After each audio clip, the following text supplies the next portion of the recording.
Good morning, ladies and gentlemen. And firstly, I'd like to say and wish you all a very happy World Otter Day. It's great pleasure that I welcome you today to the third of our World Otter Day webinars. For those of you that are rejoining after the previous 2 years, we hope that you've enjoyed it, and we are glad to have you here for the third year. And for those of you that are joining us for the first time, welcome and thank you. We're really pleased to have you along with us to celebrate World Otter Day. And we're also really pleased to have over 200, nearly 300, over 300 people have signed up for the World Otter Day webinars in over 40 countries, so 45 countries in total. So it's really good to kind of be able to spread the word of otters and all the amazing work that's being done among our 5 speakers today. So thanks for all of you for joining us. As many of you will know, IOSF launched World Otter Day a number of years ago to kind of raise awareness and attention for otters around the world, draw attention to their conservation, raise support for their conservation, and also highlight different species, the threats they face, and kind of put otters on the map around the world. Just a quick sort of how the webinar will work. So as you'll know, we have 5 different speakers from around the world working on a variety of different species. If you have any questions during any of the talks, then feel free to use the question and answers or the chat boxes at the bottom, and then I'll ask them following each of their talks. At the end of each presentation, we'll have around 5 minutes to ask each respective speaker any questions that they might have, that you might have, and allow them to answer. And following all 5 presentations, we'll open the floor so that any of the speakers can ask each other questions, or you can ask any questions you might have missed while each speaker was speaking. And then we'll kind of wrap up around 11:30. So for today's sessions, we're actually joined by 5 different speakers, and first of all, thank you to them for coming to share their knowledge, present on their various species in various countries and various areas. So yeah, first of all, thank you to all of you for joining us. It's with great pleasure that we introduce our 5 speakers. So we have Addy de Jongh, who's going to be discussing and presenting on otter recovery in the Netherlands. We have Omkar Patil. Omkar is part of an organization that is creating videos on different species. So he's created a video on the otters of Western Maharashtra in India. We have Chaminda Jayasekara, who has done a lot of work on wetlands in Sri Lanka. And he's going to present on the story of the Sri Lankan otters and wetland habitats. We have Sivasothi, who is based in Singapore. Siva is going to present on the natural history revelations of the urban smooth-coated otters of Singapore. And last but by no means least, we have Ross, Lawford and Charlotte Neary, who are based in Edinburgh. So Ross has produced a short video on urban otters in Edinburgh, and that'll kind of be followed by a presentation by Charlotte Neary, who will present on urban otters in Edinburgh and their behaviour and the issues they face. So both Siva and Charlotte will interestingly present a similar sort of presentations in terms of urban otters. Obviously, Siva in Singapore, their urban otters are well known and are probably more developed and in the city. The urban otters in Edinburgh are something that has become a wee bit more recent. So it'll be interesting to see kind of if there's any overlap in terms of the threats they face or sort of behaviours they have. Like I said, World Otter Day is today, so we thank you for joining us. Thank you for celebrating the day with us. We're delighted to have events in 40 countries this year, so 1 more than last year, so it's got a little bit bigger, so we're delighted by that. There's events all over the world, and we're so happy to have everyone joining us today. So without further ado, I think I'm going to pass over to our first presenter, who is Addy de Jongh, and I'll give you a little bit of the bio of Addy and the work he's done over the years. So Addy de Jongh studied at the Higher Agricultural College, now Van Hol Larenstein, hopefully I pronounced that okay, in chemistry and microbiology with a specialization in environmental science, and then went on to study at the State University of Groningen. Addy graduated in functional morphology, ecology, and ethology. One of his doctoral subjects, besides a study on goose grazing, involved a study on the swimming and diving behaviour of the otter, or lutra, commissioned by the renowned carnivore biologist Dr. Hans Kruk. For this, he first went to the Shetland Islands. During Addy's research there, Hans Kruk indicated that otters were not doing well in Europe and certainly not in the Netherlands. Together with Bart Nolet and other students, Addy founded the Stichting Otter Station Nederland, SON, not knowing that it would become his life's work. However, it could not prevent the otter from becoming extinct in our country in 1988. Everything had to be done to turn this tide. The SON took on that task in cooperation with many other organisations, stood at the basis of nature and environmental restoration of wetlands, and thus the return of the beautiful animal to the Netherlands. The SON relocated otters from Latvia and Belarus, and later from Sweden, the Czech Republic, and Austria. These were introduced at first in the north of the Netherlands. Slowly, the new Dutch otter population began to grow and spread throughout the country. This growth was monitored through DNA analysis from sprints. Unfortunately, more and more otters have died in traffic. It took legal action to force the national government to do something about it, and those lawsuits were won with flying colours. The otter is back in the Netherlands, off the red list, but not yet in safe waters. The fingers will have to be kept on the pulse. Thanks, Addy, and I'll pass you over for your presentation on otters in the Netherlands. All right, I will share my screen, yes? Yes, thanks, Addy. I will do, just a moment.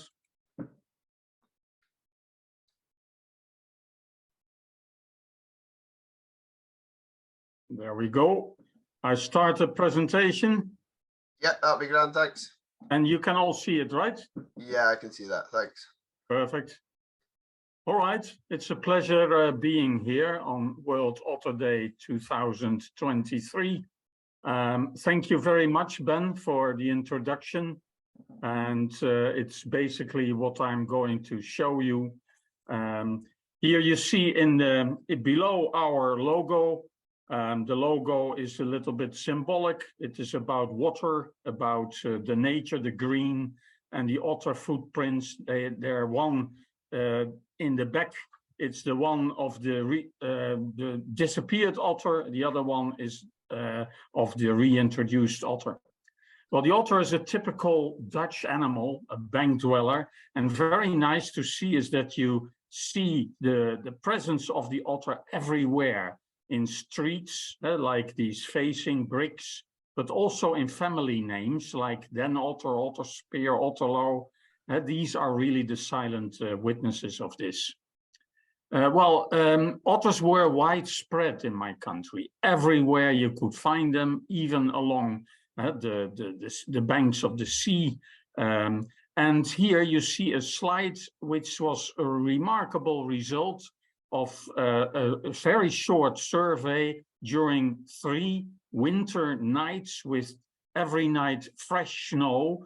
And you could follow the tracks of these otters very well. The red tracks is of one otter in the bottom part, a male otter we presumed, and up you see the red dots of a female otter we presumed at that time. And the second night with fresh snow, we could see that the otters met on a frozen canal and they even played.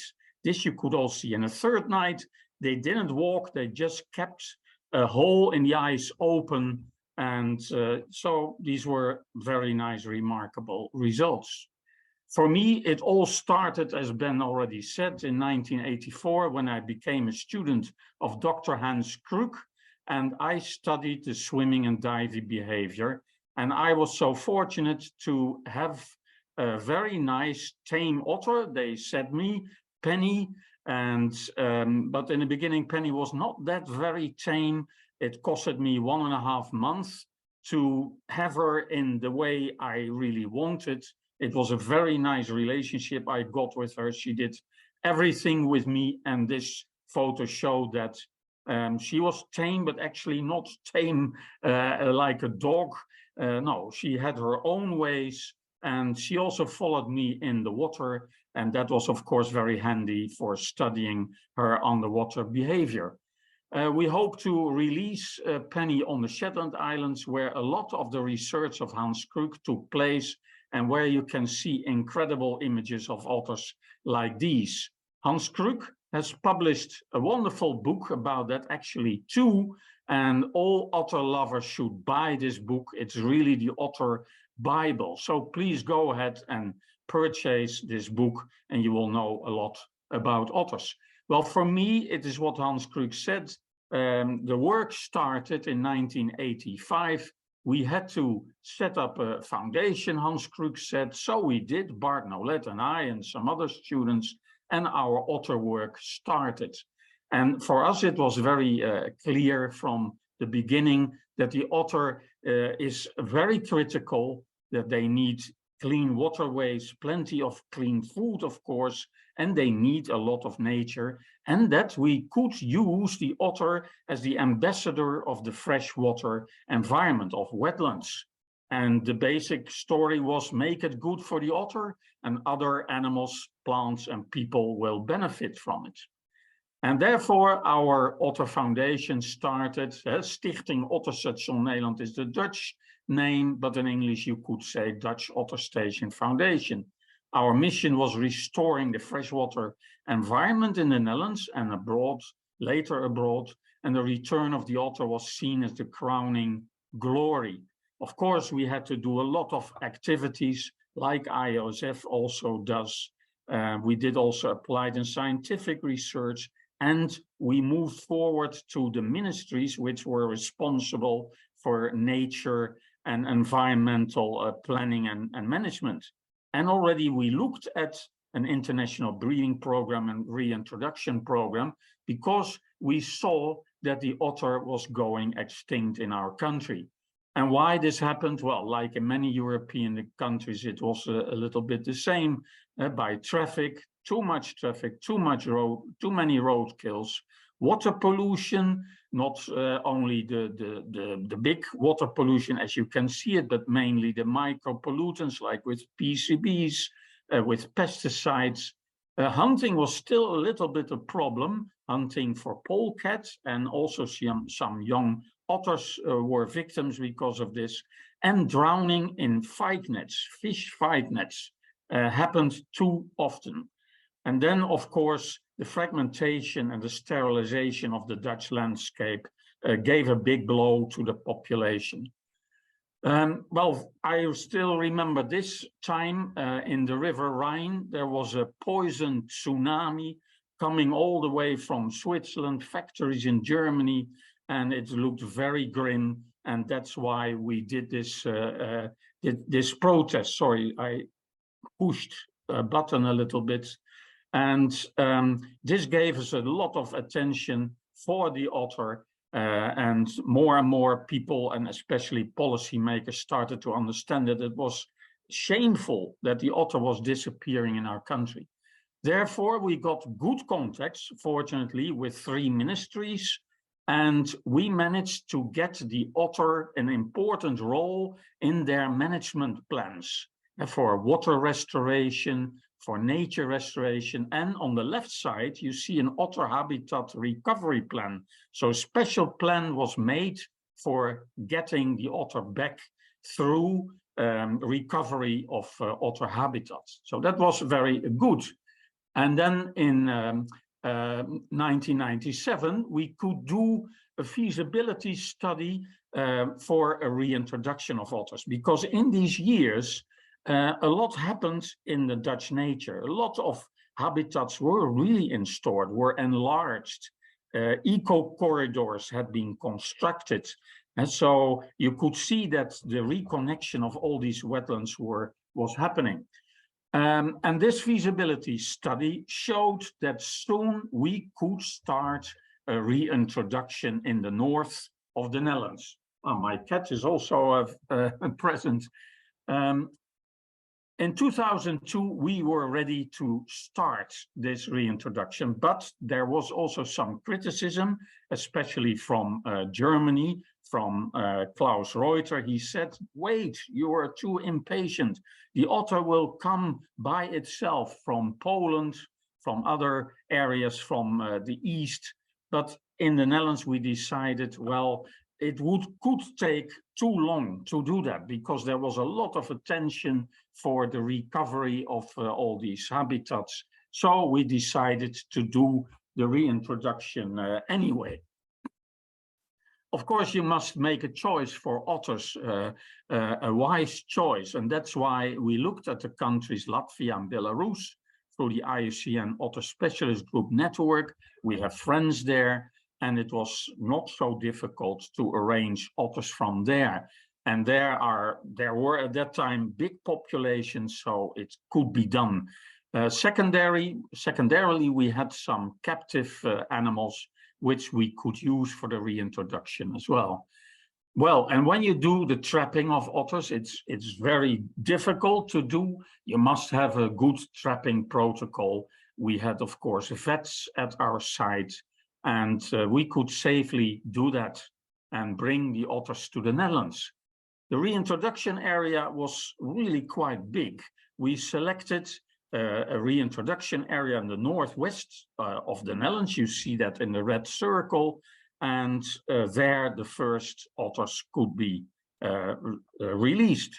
Here you see a slide of the settlement of those first 7 otters. You see it's a Swedish otter, also from Belarus, and also from Latvia. The otters stayed there very well, but of course this is a dynamic system. Reproduction took place soon after. You will see that in a following slide. And then otters started to move out to other areas.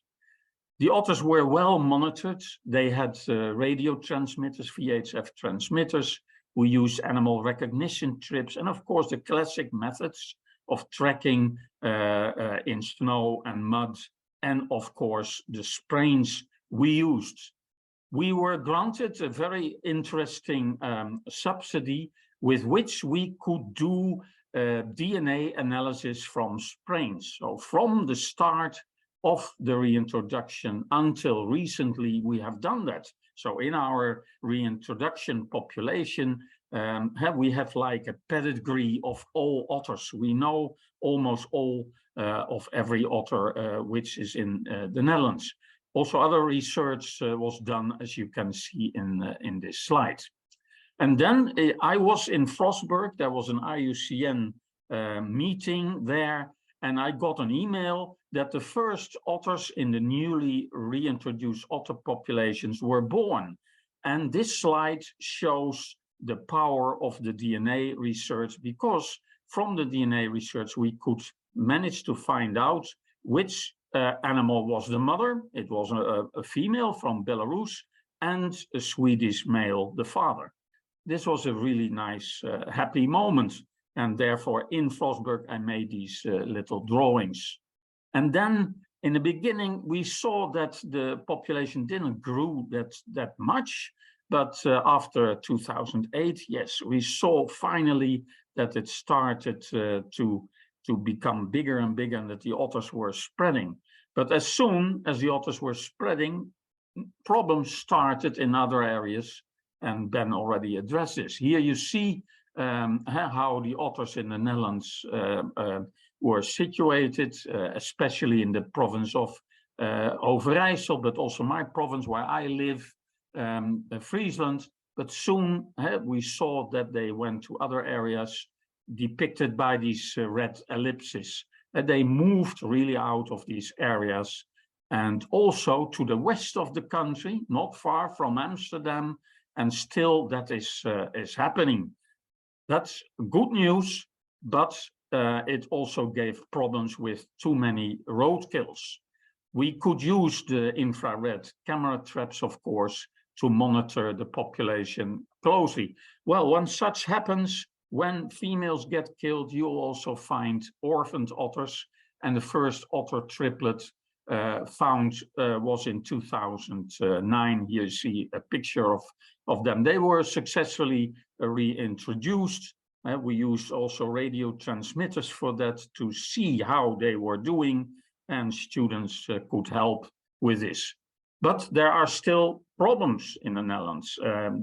Our government didn't keep up to its promises, so we have still too many roadkills. Almost 30% of the Dutch population finds it ends on the road.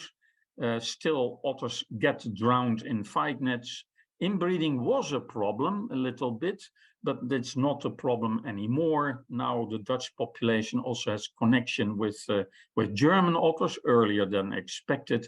And locally, there are still some problems with PCBs and dioxins.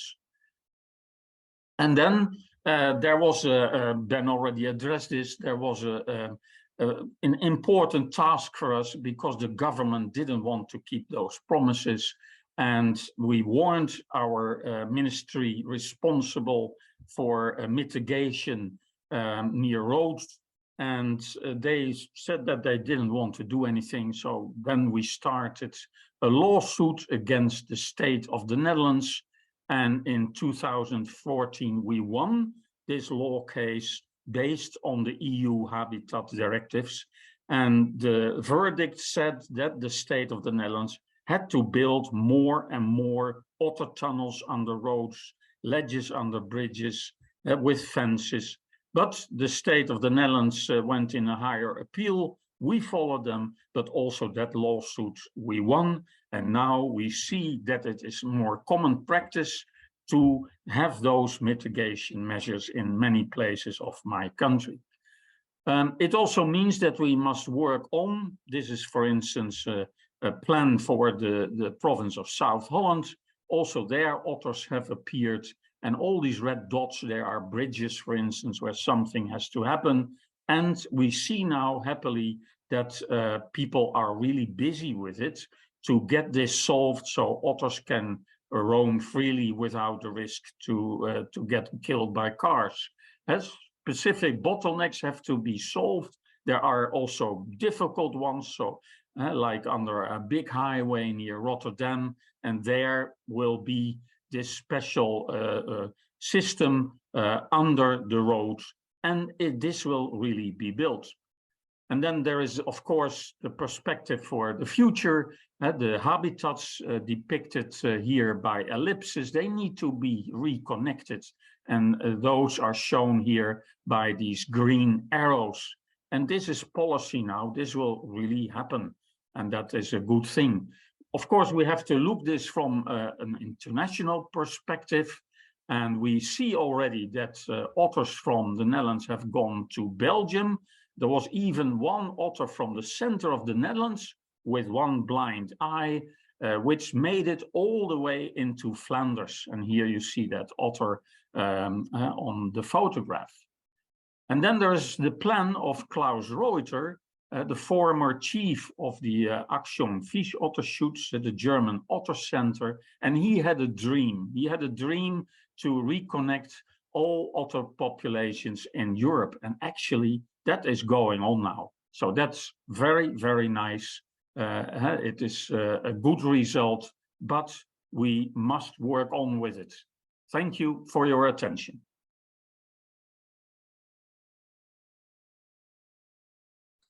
Thanks, Addy. That was fantastic and really informative on how your work and the work of your colleagues has helped the recovery of the otter in the Netherlands. If you could just, if anyone has any questions for Addy, just pop it in the chat box or the Q&A box and I'll send him the answer, send him the questions for him to answer. And Addy, if you want to just stop sharing your screen when you get a minute, that'd be grand. Yes. Yeah, it's interesting. You kind of have similar issues with us with the roads, and a lot of our roads, particularly in the west coast of Scotland, follow the coast, so otters don't really have any choice but to cross roads. And this time of year, when it's summer and it's busy, we find the same sort of issues as well. Yes. And also interesting that one of the otters from the Netherlands was found in Belgium as well. That shows how far they travel. Incredible, yes. Yeah. Anybody have any questions? Feel free to chuck it in the chat box and I can ask Addy. And I have a question. Obviously the population's disappeared at a period of time. How does the general public feel about otters? Is there any sort of conflict maybe with anglers or fishermen or anything like that? Are they well received among the population? Yes, they are actually well received among the population. Otters are quite popular in my country. We also got the wolf again, and that is another case. The wolf has a lot of opposition, also a lot of support. Yeah. So there's, but this we don't see with the otter. No, that's good. Dennis and Caroline have asked, in total, how many otters were reintroduced from other countries? Yeah, in total, about 31. Later, some more from Czech Republic and Austria, like fresh blood for improving the genetic variation in the population. So that was actually the basis. We hoped a little bit more, but it worked out well. Oh, that's good. Erica, she says she doesn't have a question as such, but she wanted to thank you for the really heartwarming story of otters in the Netherlands. You're very welcome. We'll just see if anyone else has any other questions, and if they do, then if they don't, then we'll pass you on and say thank you. And give them a few seconds. Well, thank you very much, Addy. Thanks for your interesting presentation. If anyone has any questions for Addy later on, then we can maybe revisit them and ask them at the end. Otherwise, I will say thank you to yourself, and I will move on to our next speaker. All right, thank you. Thank you, Addy. So our next speaker comes to us from Maharashtra in India. It's Omkar Patil, and he's a scientific advisor at MTB India. Hopefully I pronounced that all okay, Omkar. So Omkar works as a scientific advisor in the media house of MTB, and together with him, the team are currently working on a 100 video series called Species and Habitats Awareness Program, which focuses on the threatened species and habitats of Maharashtra, India. In this series, they will make content-rich videos on various species, habitats, and conservation issues.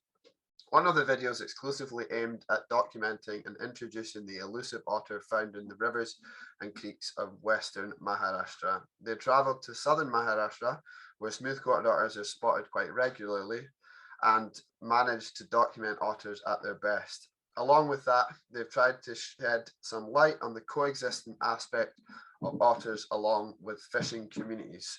Omkar has produced the video that we're going to show you, and then he's going to give a quick talk on kind of any sort of conflicts and that side of thing with otters. So I'm just going to share the screen just now, and we'll pass it over to Omkar if you have any questions after that.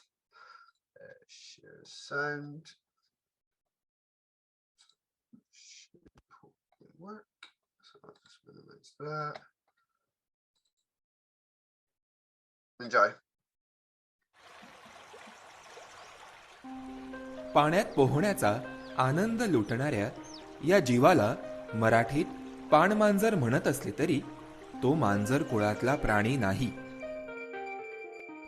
कोकणातल्या नद्या आणि खाड्यांमध्ये राहणाऱ्या या जीवाला इंग्रजीत otter म्हटलं जातं. कोकणात यांना ऊद, उदा, हुड, हुदळ, गिऱ्या अशा वेगवेगळ्या नावाने ओळखतात. समूहाने राहणारी ही पाणमांजरं फार क्वचितच दिसतात. मात्र कोकणातील खाड्यांमध्ये मासेमारी करणाऱ्या मच्छीमारांसोबत या जीवानं आपलं एक वेगळं नातं जोपासलंय. ह्या खाडीत कालिंजाच्या ऊदमांजरं ही भरपूर प्रमाणाने आहेत. आम्हाला सापडतात आणि दिवसा दिसताना कधीतरी दिसतात.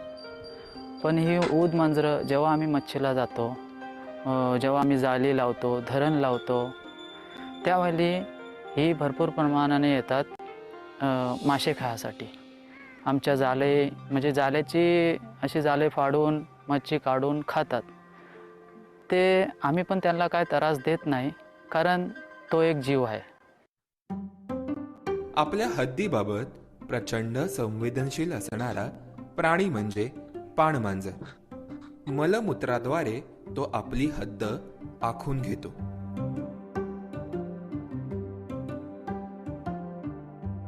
हद्दीच्या संरक्षणार्थ प्रसंगी हिंस्र देखील होतो. कोकणात खाड्या आणि नद्यांमध्ये स्मूथ कोटेड आणि स्मॉल क्लॉड प्रजातीची पाणमांजरं आढळतात. त्यातही आंजर्ले खाडीतील स्मूथ कोटेड पाणमांजरांच्या अधिवासावर सखोल अभ्यास झालाय. इंडियात फक्त 3च स्पीशीज मिळतात ऑटर्सच्या, स्मूथ कोटेड, युरेशियन आणि small Claude. Smooth coated generally मोठ्या स्ट्रीम्समध्ये, फ्रेश वॉटर किंवा मँग्रोव्ह, कोस्टल मँग्रोव्हमध्ये मिळते. सो इथे आंजर्लेत मिळणारी एक स्पीशीज आहे ती स्मूथ कोटेड ऑटर म्हणून आहे. त्यांचं काय म्हणू शकतो की फीडिंग पाण्यात होतं आणि नेस्टिंग जमिनीवर होतं. So it is an amphibious nature आहे. ॲम्फिबियस स्पीशीज नाही आहे, बट ॲम्फिबियस नेचर आहे त्या स्पीशीजचं. ओके, सो पाण्यात त्यांचं फीडिंग चालतं. मग ते क्रॅब्स खातील, किरवे ज्याला आपण बोलतो, किंवा मँग्रोव्ह क्रॅब्स, मड क्रॅब्स वगैरे बोलतो, किंवा फ्रेश वॉटर फिश वगैरे पण खातात, किंवा मँग्रोव्ह फिशेस पण खातात. आंजर्ले खाडीतील कांदळवनांमध्ये स्मूथ कोटेड पाणमांजरांचा अधिवास निदर्शनास येतो.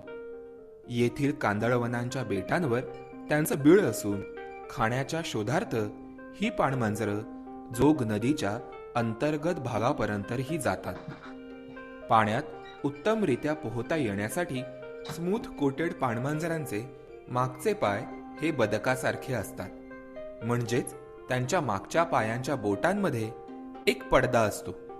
शिवाय लांब आणि टोकाला चपटी शेपूट असते, ज्यामुळे त्यांना पाण्यात डुबक्या मारून वेगानं बिनदिक्कत पोहता येतं.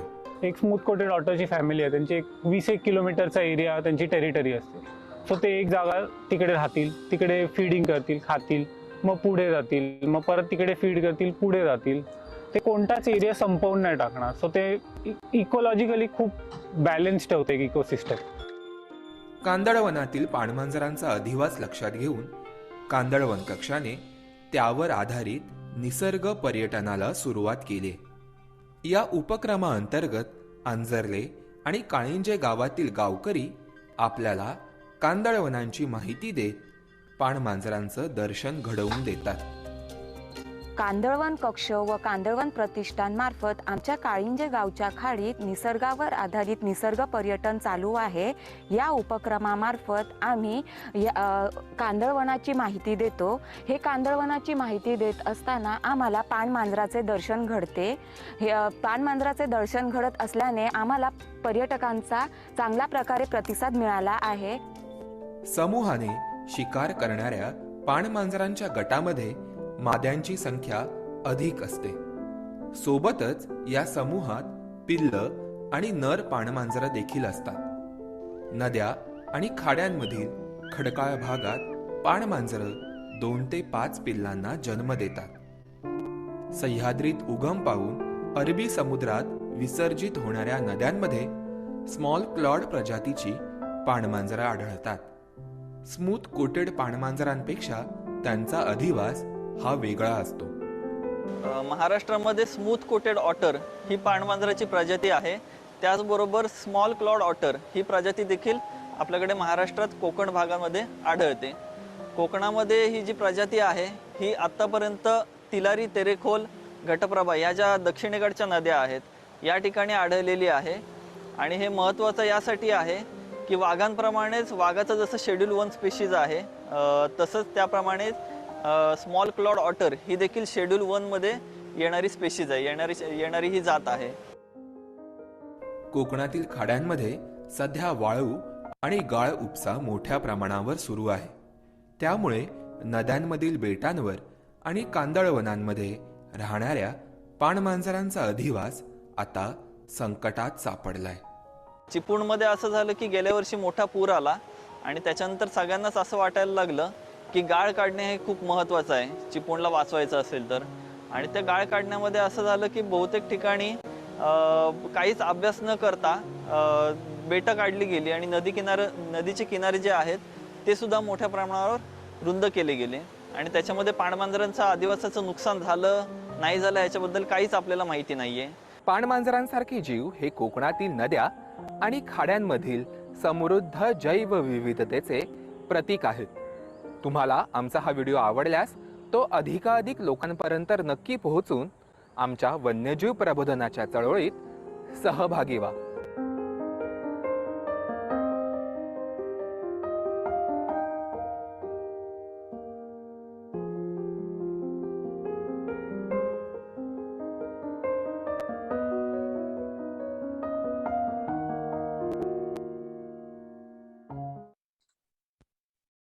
Thanks for that, Omkar. It's really interesting to see that obviously the different species as well as the kind of threats they face.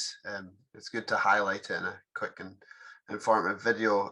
I'll hand over to yourself now to the second part of your kind of presentation. So on you go. First off, I would like to thank International Otter Survival Fund for giving us this opportunity to present our work.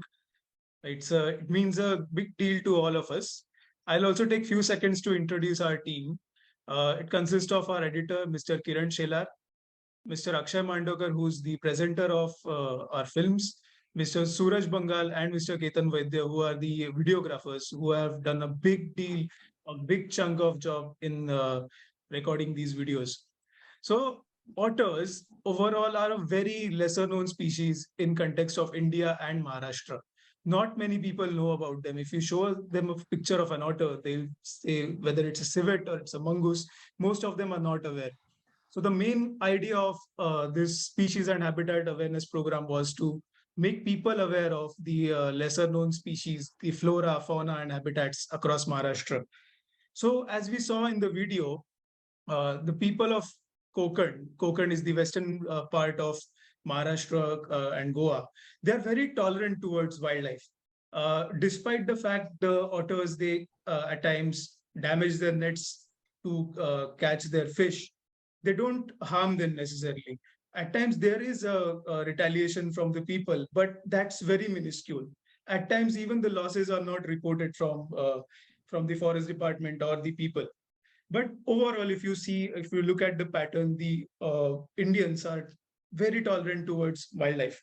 Thus, the conflict is very low.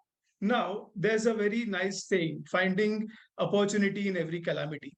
So that way, the people of Konkan, they have turned this otter issue, which was eating their fish, into an opportunity in the form of ecotourism.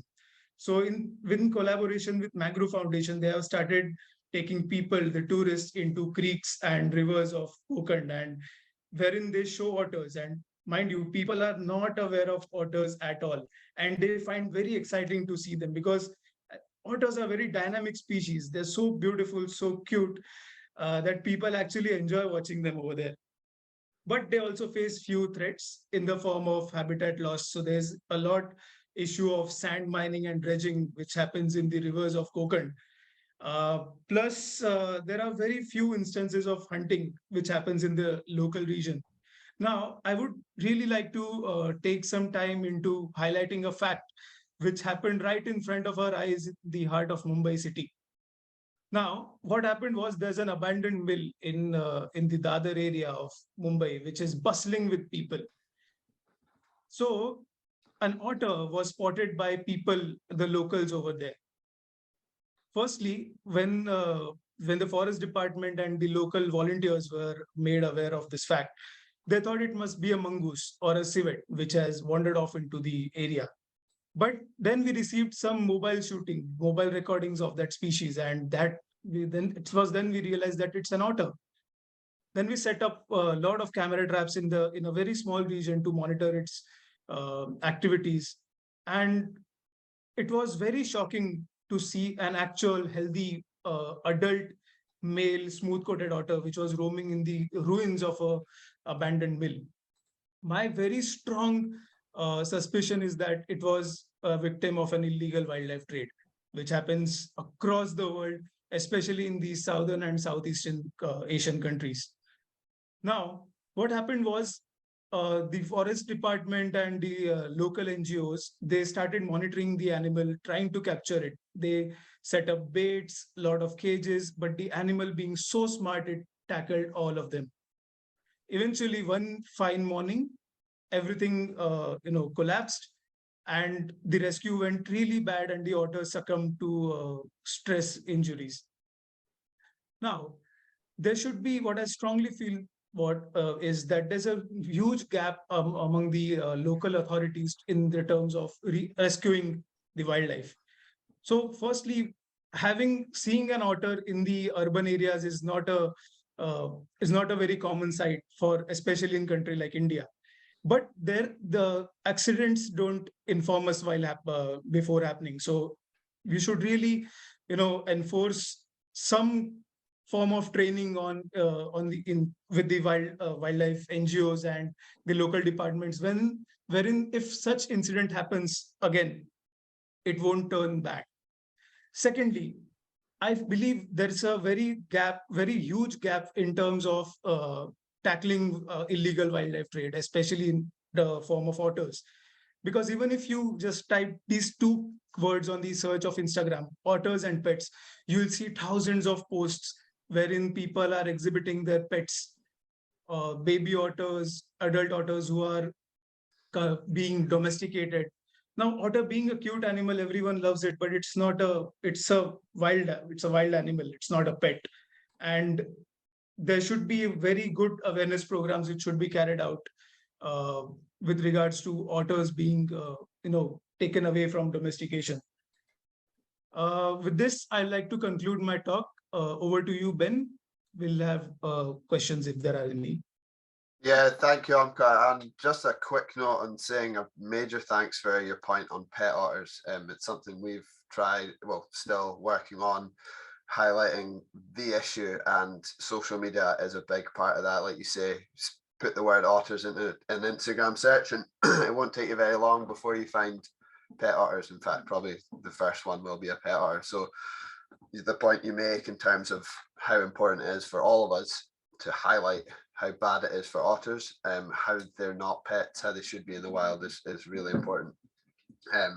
The other side as well, in terms of coming up with the perfect or as best a protocol in terms of how we can rescue them, that's also a really important part.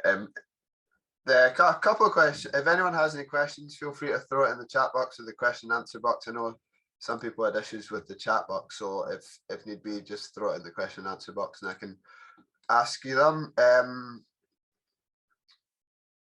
Ho Yin has asked if you've ever have the two species ever encountered? Have you ever seen the two species, and how was it to see them? So we have only seen the smooth-coated otters in wild yet. We are yet to see the Asian small-clawed otters in Konkan. So the whole pattern is that the Asian small-clawed otters, they are way deep inside the rivers in the mainlands. So it's practically very difficult to come across them.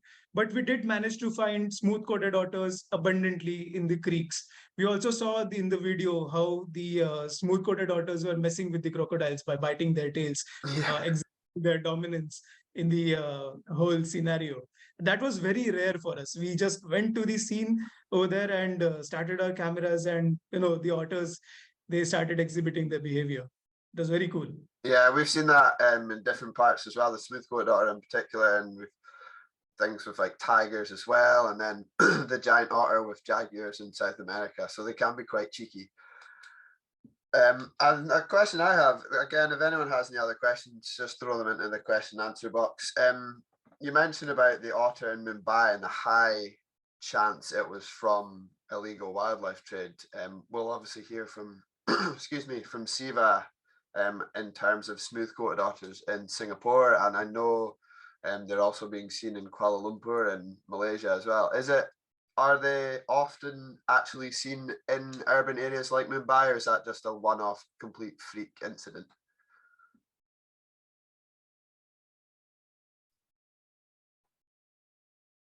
Did you get that question, Omkar?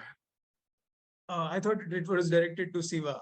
No, it's to yourself. I was just saying that there's obviously smooth-coated otters in Singapore, and there's cases in Kuala Lumpur and Malaysia. I know you said that this is an uncommon in Mumbai, but are they seen ever around Mumbai, or is it that just a complete freak incident? There are anecdotal records of otters being sighted near the northern part of Mumbai, but they have not been documented. And this thing happened way, off the coast. It was almost a 1 kilometer aerial gap between the spot and the coast.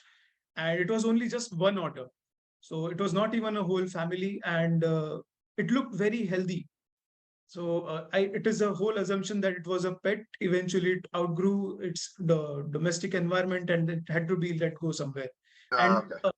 maybe the person was very well aware of how strong the Indian Wildlife Protection Act is, and maybe he would be fined or jailed for keeping a Schedule 1 species. So Yeah. that's why he just abandoned the species somewhere. Ah, thanks for that. William Ngomo. Hi, William. He has asked what you think is the most challenging, what are the most challenging things that otters face in your area? The most challenging thing the otter faces in the whole Konkan is adapting with humans, because most of the creeks, they are filled with the boats for fishing and everything. So there are a lot of chances wherein the interaction may result into conflicts. So that is the biggest issue I feel the otters are facing, adapting with humans. Yeah, definitely. Find that all over the world as well. Grace, who is part of the IOSF team, she just wanted to reiterate how concerned we are about the pet trade. And there's a very good poster that we've shared on our Facebook pages. It was produced by Battersea Park Children's Zoo. It kind of points out exactly what Omkar brought up in the first place about the issues in regards to what you as individuals do by liking and sharing cute otter images, as it kind of encourages a pet trade. So I would strongly urge you guys to have a look at that post by the Battersea Park Children's Zoo, because it's really interesting and really emphasizes the issues we cause by liking and sharing any posts like that. Is there any further questions for Omkar? I'll give you a couple of seconds just to use the Q&A box. I know there's a question from Banks and Lincoln. I will revisit your questions at the end, if that's okay.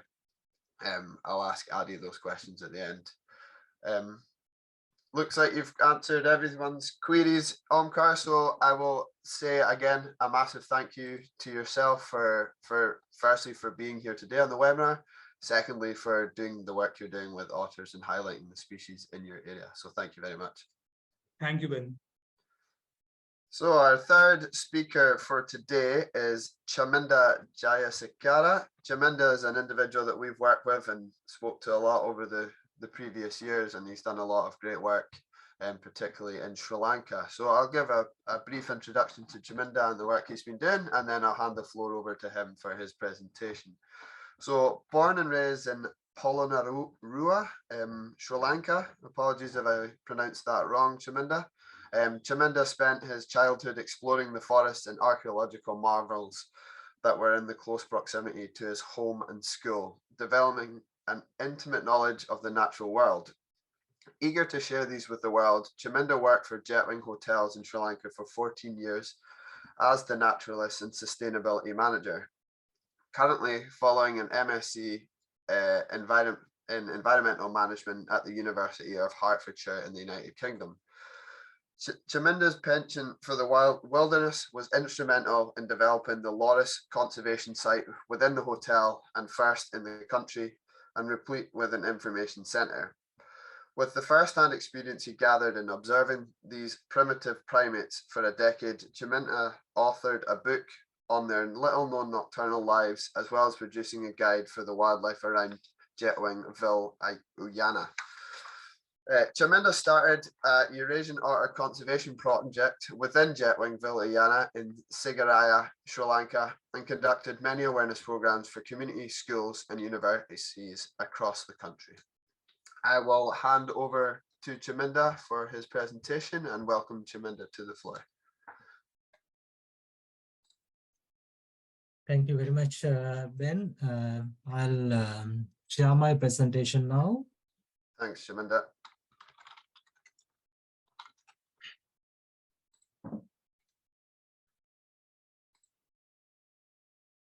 Can you see the slides? Yeah, we can see them. Thanks. Yeah. Okay, so within next couple of minutes time, I'll share a wetland development story and also otter habitat development in Sri Lanka. So as you mentioned, for last 14 years, I worked for a hotel in Sri Lanka called Jetwin Billion. Actually, this whole project based there.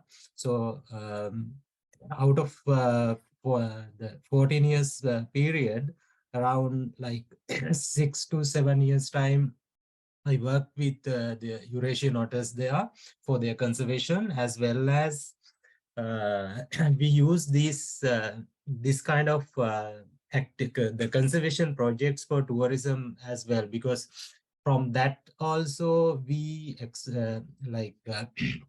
we wanted to educate the people in terms of conservation. And when we talk on the wetland development project in 1990s, the Jetwin company, the Jetwin company is the place where I worked. So they had a land in Sigiriya that is in dry zone of the country, which is 28 acres of land. Actually, this photograph is the original land. So we converted this dry land into a wetland. And the next photograph, this one, you can see how this is after the converting that bare land into a wildlife sanctuary. Actually, now we took this photograph in end of last year. So now this 28 acres of land is with a few different habitats. Like here we have small 2 lakes and the forest area, marshy area, paddy field. So it's a combination of different habitats, and basically it's a wetland. So because of this wetland development project, so we were able to attract so many wildlife species, including the Eurasian otters. And this is how we developed the project. So this is the original land. So in early 2000, and the other thing is like for this wetland development project, the main idea came from UK. The thing is, our chairman and the directors visited London Wetland Centre, or the Barnes Wetland in London. And after that, they decided to create a wetland in Sigiriya in Sri Lanka. So after that, with some with the involvement of some expertise in wildlife, hydrology, geology, they all came up with a plan to develop a wetland concept. So during early 2000, they started this wetland concept, and these 3 photographs taken like almost 20 years back in in 2003 they taken these photograph.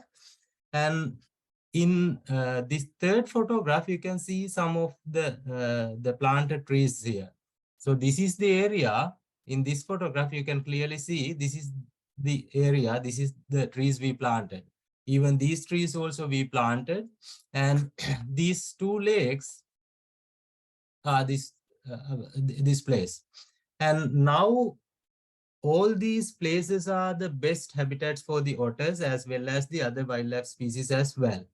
And this is these photographs are also taken during the construction period. Actually, the company built a luxury hotel, but mainly they wanted to attract so many wildlife species to this property to develop this as a sanctuary. So within last, when we compared our results during last 16, 17 years, now the company is success in that, because our the species diversity has increased like unbelievably. The species diversity has increased. I'll share the results in later slides. So now, nowadays, when we see the property, so these are the habitats now, how it looks like. So this is the marshy area and the lakes area. So this is also the behind area is the forest and the lake, and this is the entire area. And because of this wetland development project, this is the main success of the project. So in 2005, when we were developing the project, we did a faunal survey. So with that survey, when we compared with the latest results, so we had 12 mammal species in 2005, and now it has increased up to 29 species, including the otter, and birds from 29 up to 157 during last 20 years period. And the butterflies from 24 up to 74, amphibians and reptiles from 3 to 56. So apart from all these species, the nocturnal diversity is the highlight there, including the Eurasian otter. So that the 28 acres of land now is a mainly it's like a sanctuary. Not even the company also promoting the hotel as a sanctuary. So because of that, many tourists, they are coming because not only because of the accommodation and food, they are coming because of these wildlife species. And generally in Sri Lanka, we have only one species of otters called Eurasian otter, Lutra. In the country, we have 3 climatic regions: dry, wet, and intermediate zones. So we can see these Eurasian otters in all these 3 zones, dry, wet, and intermediate zones. And the thing is, most of the people, like last presenter said, even in Sri Lanka also, the otter is a lesser known species, because most of the people doesn't know about the otters, even their habitats, because like sometimes though they have seen them, they misidentified them as civet or mongoose. So because of that reason, most of the people don't know about the otters. And in Sri Lanka, the best habitats for the otters are the paddy fields and wetlands, marshy lands, ponds near the rivers. Especially, sometime, as you might know, in Sri Lanka, especially in the dry zone area, we have plenty of small and bigger lakes. Especially because of the agricultural purpose, because the dry zone is mainly paddy cultivation area. So because of that reason, there are plenty of smaller and bigger lakes in that area. So near those lakes, irrigation canals and these paddy fields are the best habitats for these otters in the country.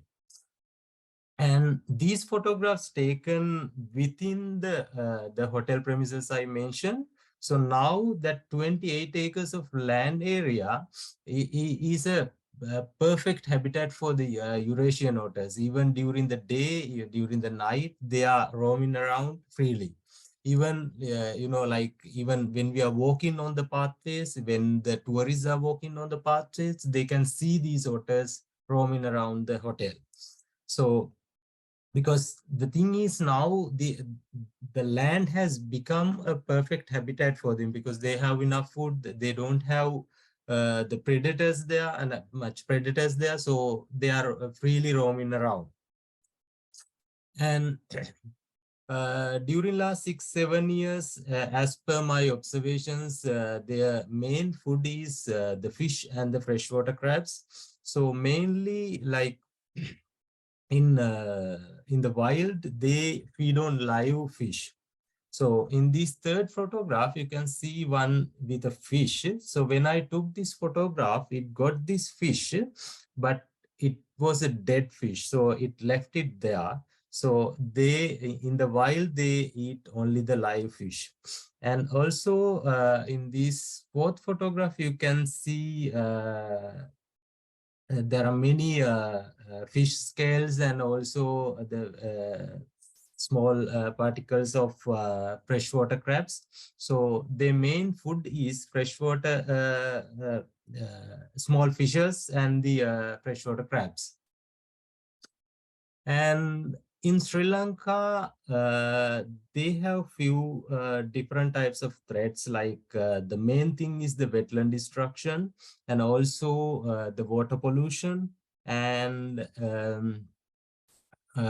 mainly for agricultural purpose, people use many types of chemicals, so that is also becoming a threat for these species. And now these roadkills are becoming one of the major threat for these Eurasian otters. Not only the Eurasian otters, for most of the small mammals. The reason is most of the roads in dry zone area are going through the closer to the paddy fields, closer to the wetlands, lakes, rivers. So because of that reason, when these otters are crossing the roads, so they are facing these kind of problems. And now I'll share some videos, because at the place I worked until last January, we used camera traps to observe their behavior. And not only this particular species, we use camera traps to observe otters, fishing cats, rusty spotted cats, jungle cats. So with those camera traps images, we could identify their different types of behavior. So this is how they catch the freshwater crabs. So with this, see how they find the freshwater crabs in the water.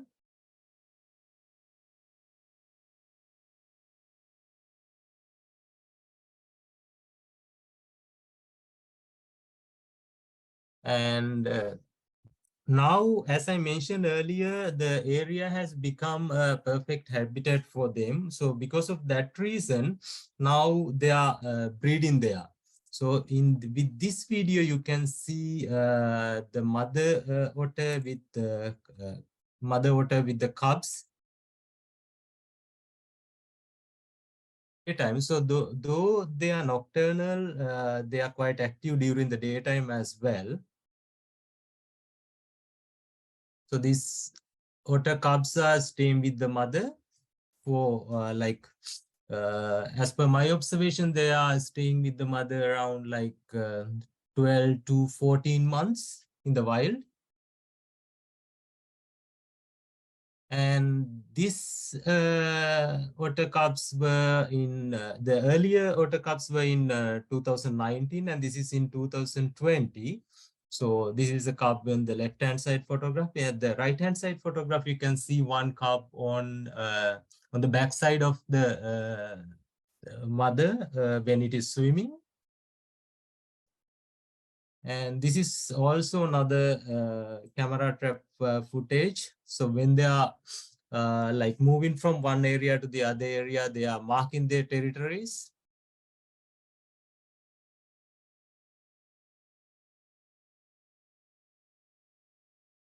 Even here also, there was a canal, so they are coming out from the canal and using some pathways to cross the mainland to reach the paddy field area. And this is in 2021. So we had otter cubs in 2019, 2020, and 2021. Also, we had otter cubs in our place.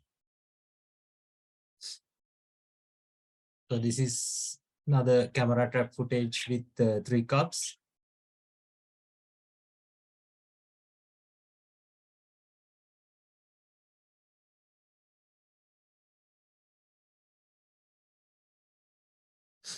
And this particular video is very important because with my observations during last 7 years, this is the first time I noticed this. As I mentioned earlier, at the property where we did our observations, there are fishing cats. So the fishing cat is a natural predator for the otters. So in this particular video, it's not clear, but we can see a fishing cat is taking otter cub from the water, because I observed this by my naked eyes as well. So here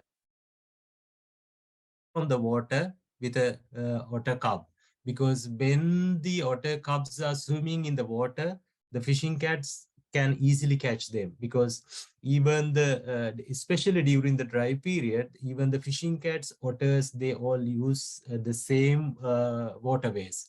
So because of that reason, the fishing cats can easily catch the otter cubs, because the small cubs, they cannot move quickly. And during last few years, we conducted so many awareness programs, especially with the school children and university students, community, especially in before the COVID in 2019.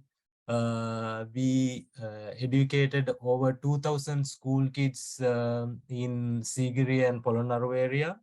And even now also, even like I worked there up to last January, but even 2 days back also, the present naturalists, they are conducted awareness program for the community, because continuously we are doing this kind of programs to educate the people to protect this lesser known species.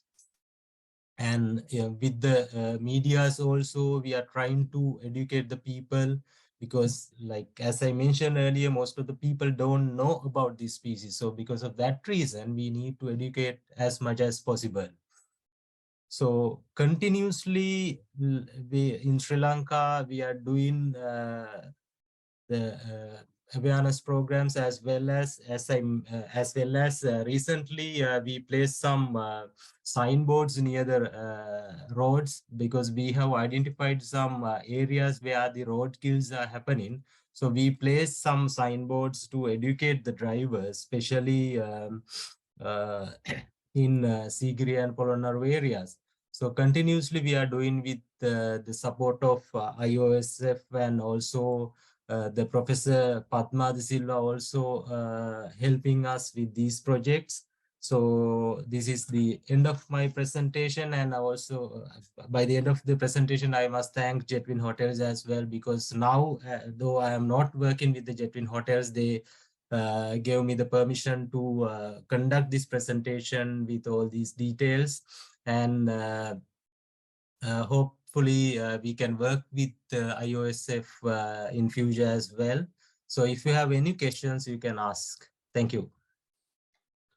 Thanks, Shaman. That was a really, really good presentation. And one of the things I think really emphasizes how important wetlands are, from the start of your project, where it was very well, there was still wildlife there. I can't remember the exact numbers, but there was certain species there, and then by building and creating that wetland habitat, the amount of species that went up from rare species to other species, it just went up. And it really emphasizes just how important wetlands are. And although we're all here with our kind of otter hats on, I guess, obviously they use wetlands, and it's a really important ecosystem for them. But by creating that wetland habitat, you've created an ecosystem for hundreds of other species as well. So I think it's a really important story, and for anyone that's regular followers of IOSF and our work, I've seen plenty of Chaminda's work as well. He's done a lot of good work. So Chaminda, one question from Graham Roberts is, have you ever observed otters taking snakes for food? No, personally, I haven't any experience on that.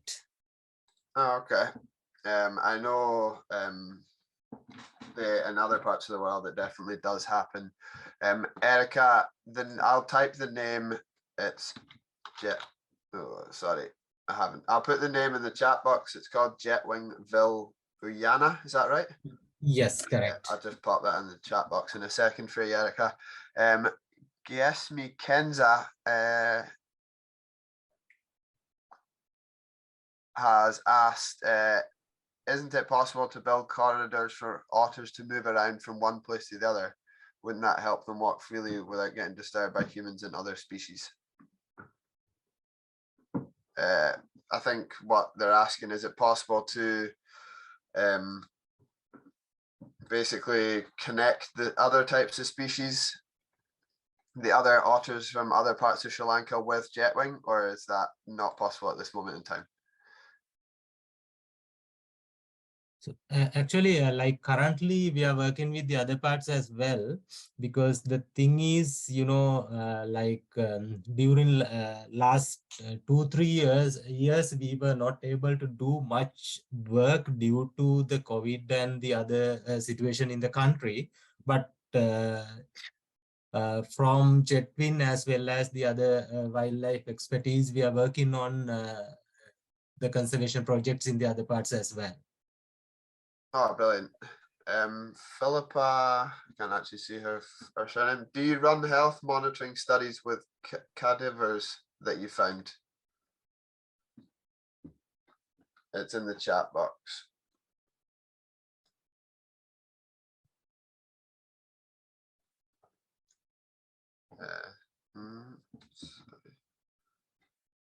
So Dennis and Caroline, I'll come back to your question, Philippa, have asked, were the otters introduced, or was this kind of a natural process of them coming into the area? Actually, all the wildlife species I mentioned, naturally they attracted to the property, all those hundreds of species attracted to the property, including crocodile, the loris, fishing cat, otters, all attracted to the property naturally, because we created the habitat for them. So then they attracted to the property. That's amazing. That's really interesting. I think what Philippa was asking is if you've ever sort of run any post-mortems or anything on the dead otters that you found, any sort of health studies on the dead otters. Oh, from my side, actually, we haven't done it because, you know, it's in research purpose, when we are going for that, it's a little bit difficult with some regulations. So still we haven't done that. Okay. Marjorie, I think it is, the full name's not coming up, as asked, what are kind of your main solutions to reducing roadkill? I know you mentioned that you've got signs up in problem areas. For the roadkills, at the moment, we have placed some signboards, but it's not a solution for that. But now we are thinking on placing some reflectors to minimize that. But still, we are working on that. But hopefully within another at least 1 year's time, we can go for that. Otherwise, at the moment, we have placed the signboards on identified areas. Yeah, that's brilliant. Thanks for that answer. Yeah, it's a difficult one to deal with. The signs are kind of highlight, hopefully, to drivers to slow down a little bit. And at the moment, that's a good start. Does anybody have any further questions for Chaminda? I really enjoy listening to Chaminda's stories and the sort of work he does with otters, and basically the success of the wetland habitats is really important. Sarah Duplessis from Cardiff University Project, Cardiff University are someone that IOSF works closely with in terms of sending otters down for postmortems. She has stated that she's happy to discuss or help with postmortems in terms of maybe have a chat with yourself, Chaminda, whether that would be possible. Yeah, actually, if you can share my email address with them, So then I can link with the JETPIN as well, because hopefully with the Cardiff University and the JETPIN also can do some works together. Yeah, that'd be a really interesting way to go down, and kind of answers. Sorry, I've missed the name. Sarah, I will email you following the presentation with Chaminda's email address, and we can start it that way. But definitely a good start. Thanks, Sarah, for sticking that in the chat. I'll send that to you as soon as we're done here. I just see you got loads of questions, Chaminda, so we'll see if there's any more. William Ngomo has just said, congratulations for a nice and impressive presentation. What difficulties do you face conserving otters, and any sort of community beliefs about otters? Is there any sort of conflicts you might have with local individuals or local communities?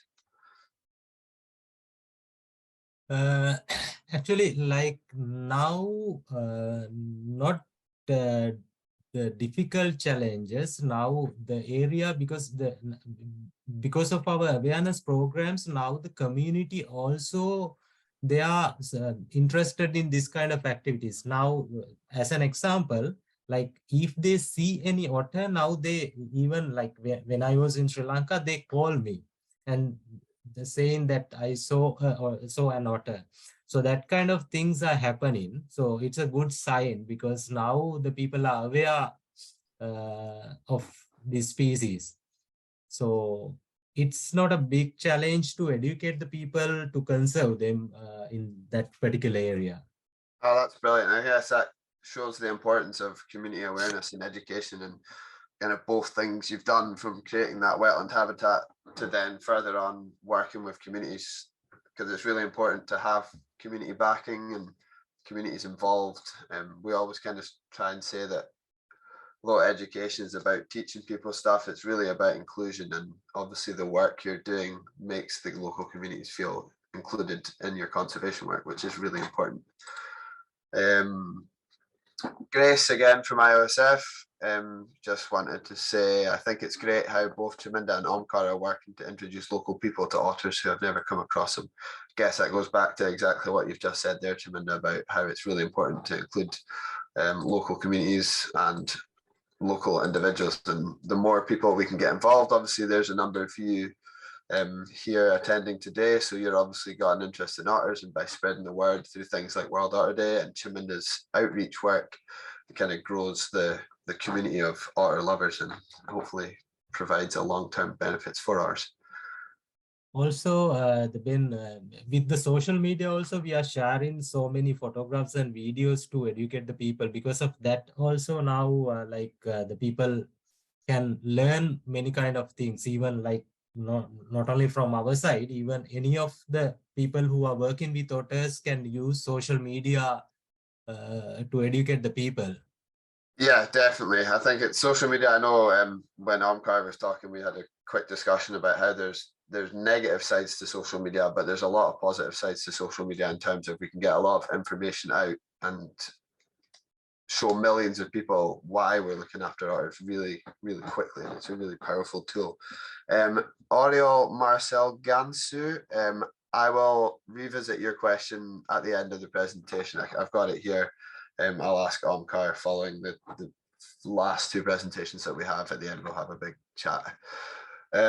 If anyone has any final questions for Chaminda on his fantastic work in Sri Lanka and with Jetwing Villa Uyana, then I'll give you a few seconds. And if not, then I will pass over to our fourth presenter and thank Chaminda. Thanks, Chaminda, for your presentation, and most importantly, the work you've done over the previous years in Sri Lanka. Thank you. Okay, so our fourth presenter is Sivasothi. So Sivasothi is going to present on the natural history revelations of the urban smooth-coated otters of Singapore. So our next kind of two presentations will be looking at urban otters. The Singapore populations are obviously well known globally and across the the city and country, and then we're looking at how sort of more recent urban otters in Scotland. So just to give you a quick introduction to Sivasothi. So Siva, aka Otterman, has been immersed in mangroves and wildlife for research, education, conservation at the Natural University of Singapore since the late 1980s. He also promotes youth development, public education, environmental stewardship, and contributes to several wildlife conservation working groups and ground-up partnerships. He actively participates in closed-door engagements to mitigate developmental impact to ecosystems. So I'll hand you over to Siva. Thanks, Siva. Thanks, Ben. Good morning or good afternoon, everyone, depending on which part of the world you're in. I'm really pleased to be part of IOSF's World Otter Day webinar. And let me share some stories from Singapore. I thought it's worth pointing out where we are, because we're a tiny island located at the south of the Malay Peninsula, right? Between the Indian and Pacific Oceans. So otters took about half century after independence to return. So the Singapore environment was modified drastically from the time of British setting up the city in the 19th century. And subsequently at independence, there was a lot of reclamation, but there was also an effort to try to maintain green spaces. So in a way, it was kind of a restart. But opposite the Johor Straits was Malaysia, and southern Johor still had a lot of natural areas, and this acted as a kind of a refugia. So when the environment in Singapore was rehabilitated somewhat, we were lucky that across the causeway there was natural populations of animals, and some of which returned. The most significant was, for us, of course, was the return of the otter to Sungai Buloh Wetlands Reserve, and this was in the late 90s. As a family. So they crossed over and they started breeding. Prior to that, there had been the occasional solitary individual on a walkabout, but it was transient and they never stayed. They finally stayed in the late 90s. And there were other families that appeared in the northeast. So let me just show you the area around Sungai Buloh is where we predicted otters would finally return, because you can see most of the area is urbanized, but on either side of the Johor Strait, separating the two countries, is a lot of green spaces. So there's forests and wetlands over at Johor, and there's Sungai Buloh Wetlands Reserve on the other side. So that's a source and a sink, and that helped otters return. But, you know, when they return to Sungai Buloh Wetlands Reserve, you're wondering, would they be able to get out of the mangrove? So thankfully, since independence, there's been a network of parks which were established in Singapore, and efforts to try and connect them somehow. And the rivers, which were completely black in the 60s, were transformed, because ultimately there's a very important source of fresh water in Singapore. So to convert a lot of these rivers to reservoirs, and these rivers are now clean and they are populated with fish. And a further improvement has been canals, which originally had the primary focus on dissipating floodwater. And these were not very friendly to wildlife. We are now seeing naturalization begin. So with naturalization, there are sloping banks with riparian vegetation. And as these matures, they become a refuge for wildlife. So this is a lovely example of what a city can do to try to enhance nature in our neighborhoods, right? But then, of course, with the restoration of these green spaces, is there food? So these wide open canals are very different from the natural freshwater streams we used to have. And because of a long history of exotic species entering our waters, we actually find lots of fish, and they're mostly exotic, in the waterways, right? The natural freshwater fauna is found in forest streams within the nature reserve. And these exotic fish can get quite big. So this was like a dinner plate for the smooth-coated otter, which is a fish-eating specialist, right? But food alone isn't enough. The question was, were there areas for them to hide and rest and dry themselves off? So this is just some grassy space. Next, you can see to a waterway where canoeing is going on, and the otters are able to come out and use the grass to dry themselves. So in a long swim, in a large family which has a big home range, they'll come on to land at numerous intervals to dry themselves off. And a little bonus was the mulching of trees, which has happened very actively in the past decade. And the otters love it. So you can see them tossing out the mulch as they dry out their fur. And they are highly adaptable. So I smile in amusement at the kind of studies I used to do in the past, 20 years ago, where we are trying to understand the kind of spaces they would use, but they turn out to be so adaptable in using urban structures and spaces underneath bridges for resting spaces and for overnight shelters or homes. And all animals, you get a personality variation. So the bolder otter families are comfortable to rest in front of people out in the open. So they're habituated. They realize they come to no harm. And so it is quite easy to take good photos even with your handphones, right? So these are lovely images to see. And this is just on the edge of a riverbank where they've come out to this space to rest as a whole family. And when otter watchers are around, they will educate people about watching the otters from a distance. So this is an ideal situation in which people are giving otters their space, and they are able to enjoy watching them without disturbing them at all, and watching a whole bunch of natural behaviors. So this was impossible for me when I started my otter work, requiring a lot of night tracks and making sure they didn't catch my scent. But the return to the city has proved to unveil a whole different situation.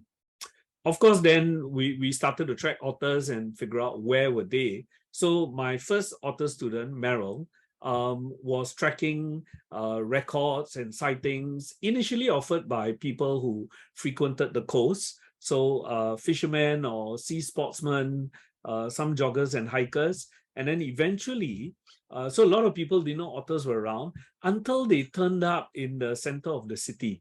And this happened in 2014. And a minister wrote about the otters on his Facebook page in great excitement, and everyone became really aware that we have otters in our midst once more. Now, future students would do population assessments, and initially Max Kuhl was very determined to count the otters himself, so he achieved it. But at that time, there were like 11 groups, 79 individuals. So by the time we did a second census in 2021, Anusha got the help of otter watchers on the ground. So these were records that were triangulated to make sure there's no double counting. So there's a citizen science element to this, which is actually very important because there are so many families now, right? So about 170 otters in 17 families. And this is becoming a bit more dynamic, as I'll mention later. So this was an opportunity to learn about otter ecology because it's things that are happening at our doorstep. So when I started studying otters in the 90s, I thought they were entirely nocturnal, but then these animals prove that they are extremely happy being diurnal, active in the day, right? So following otters, we advise people to go out at sunrise, before sunrise, where they leave the hole and start to conduct foraging. And you can see the very coordinated movement that they adopt when they are foraging. And of course, a large family group is very noisy. You can probably hear them before you see them as they make contact calls to stay in formation. And because they're habituated, if there are smaller ponds up on riverbanks, they will come up and hunt the fish. So you can see how they crowd the fish to the shallows to be able to consume them. This is a lovely photo captured by one of our otter watchers, and you can see in this particular canal, they've driven the fish to a shallow area, and then as the fish are leaping to flee, and they are able to grab. So hunting as a family has a benefit. And interesting thing is, otters have carnassials like any carnivores, and they just slice through the head. So this is something that people often get confused about, because we eat fish in a very different way. But if you have the dentition of a carnivore, then you can slice out the head quite easily. But we realize catfish are a different kettle of fish, so to speak. So they eat it tail first, because that's a very tough head to feast on. Here you can see some of the pups are hanging around the adult, hoping to get a free meal. And of course, for the longest time, scientists always examine sprains, and this can be mind-numbing exercise because scales vary depending on the part of the body they are collected from, and depending on the diversity of fish in the area. So one student pleaded with me to try another method, and because the otters will come to the water edge to feed, and they periscope up, right? So you can see them feeding, and then it's possible to take photographs with modern cameras that give you real good close-ups. And she was able to identify the kind of diet that otters in waterways were relying on, right? And she even looked at optimal prey size of the fish. And this is something we used in advising people whose fish ponds get attacked about changing up the species and the size of fish, which the otters are less keen to consume. Now, otter litters don't always disperse. So when they have one litter and they give birth to a second litter, the older siblings stay around, right? So they don't always disperse, and the family sizes can increase. So initially, the otter families were very small, and over time, we started to get larger and larger groups. So from 2008, so that's about a decade after they first took up residence, we saw that the group sizes were 8 or more, and this would go up to 16 and more recently up to 26, right? But interestingly, these super large groups of more than 20 recently have been breaking up. So it might be there's a limit to how large otter family sizes can be. Now, one of the reasons why I was highlighting Bishan family here is they had really good parents. So we know this from people who observe animals in zoos, that some parents are more effective than others. And Bishan dad and Bishan mom raised many litters of pups, and they would come to dominate the waterways in Singapore, right? So the big question was, with such a large family dominating the central Singapore watershed, right? Could other families coexist in this space, or would they all get kicked out? Now, interestingly, we would see these territorial battles happen when otter families meet. So there was no concession given to coexistence. Yet in the Singapore central watershed, up to 4 families were observed. So what was going on? Now, it turns out that when otters are giving birth to pups, right, they will all seclude themselves in the natal hole, and they don't range far to do hunting. So they run the risk of exhausting the prey, which will begin to disperse out of their intense hunting zone, but they will stay put, and they stay put around the natal hole for about 2 months, right? So in the first month, in the hole, we see the pups emerge, and then after that, immediately they try to shift the pups, teach them how to swim, and then they'll recover their home range. So in this case, Bishan 16 is rearing pups, and then so the Zook family was able to sneak in at the other drainage and rear pups on their own. But as the pups learn to swim, then Bishan 16 will recover its home range and fight and chase off the intruding family, So this has caused a lot of excitement as the public watches and hears of these battles for the prime land, which is around the southern end of Singapore. And often the weakest links are the pups, and it's quite tragic when we see in a battle that a pup gets killed before the subordinate family withdraws, right? Of course, there are otter problems. It hasn't been all wonderful time, right? And part of the reason is as the population increase, they begin to saturate the best spaces. So these are the waterways. And then they have to go into, yes, less optimal spaces. So they run into trouble with traffic. We pick up roadkills around the island. They are sent to our zoo where our pathologist does an autopsy. So we've been tracking this and identifying hotspots. It's not just for otters, a lot of wildlife because we are a city with green patches. So this is an ongoing problem we are trying to solve. And then there's the issue of, oh, when you see an injured animal, do we rescue it? So in this case, that looked as if a metal ring was cutting into the body. So the public appealed and we went down to investigate. And in the end, the Otter Working Group had to kick in with action. And you can see this involved government agencies, the zoo, NGOs, and the university. So we all came together and we worked out a solution. And that otter was rescued and returned to the family. So that was a very nice thing that happened. And there's a decision tree to figure out our action and consultation with all our stakeholders.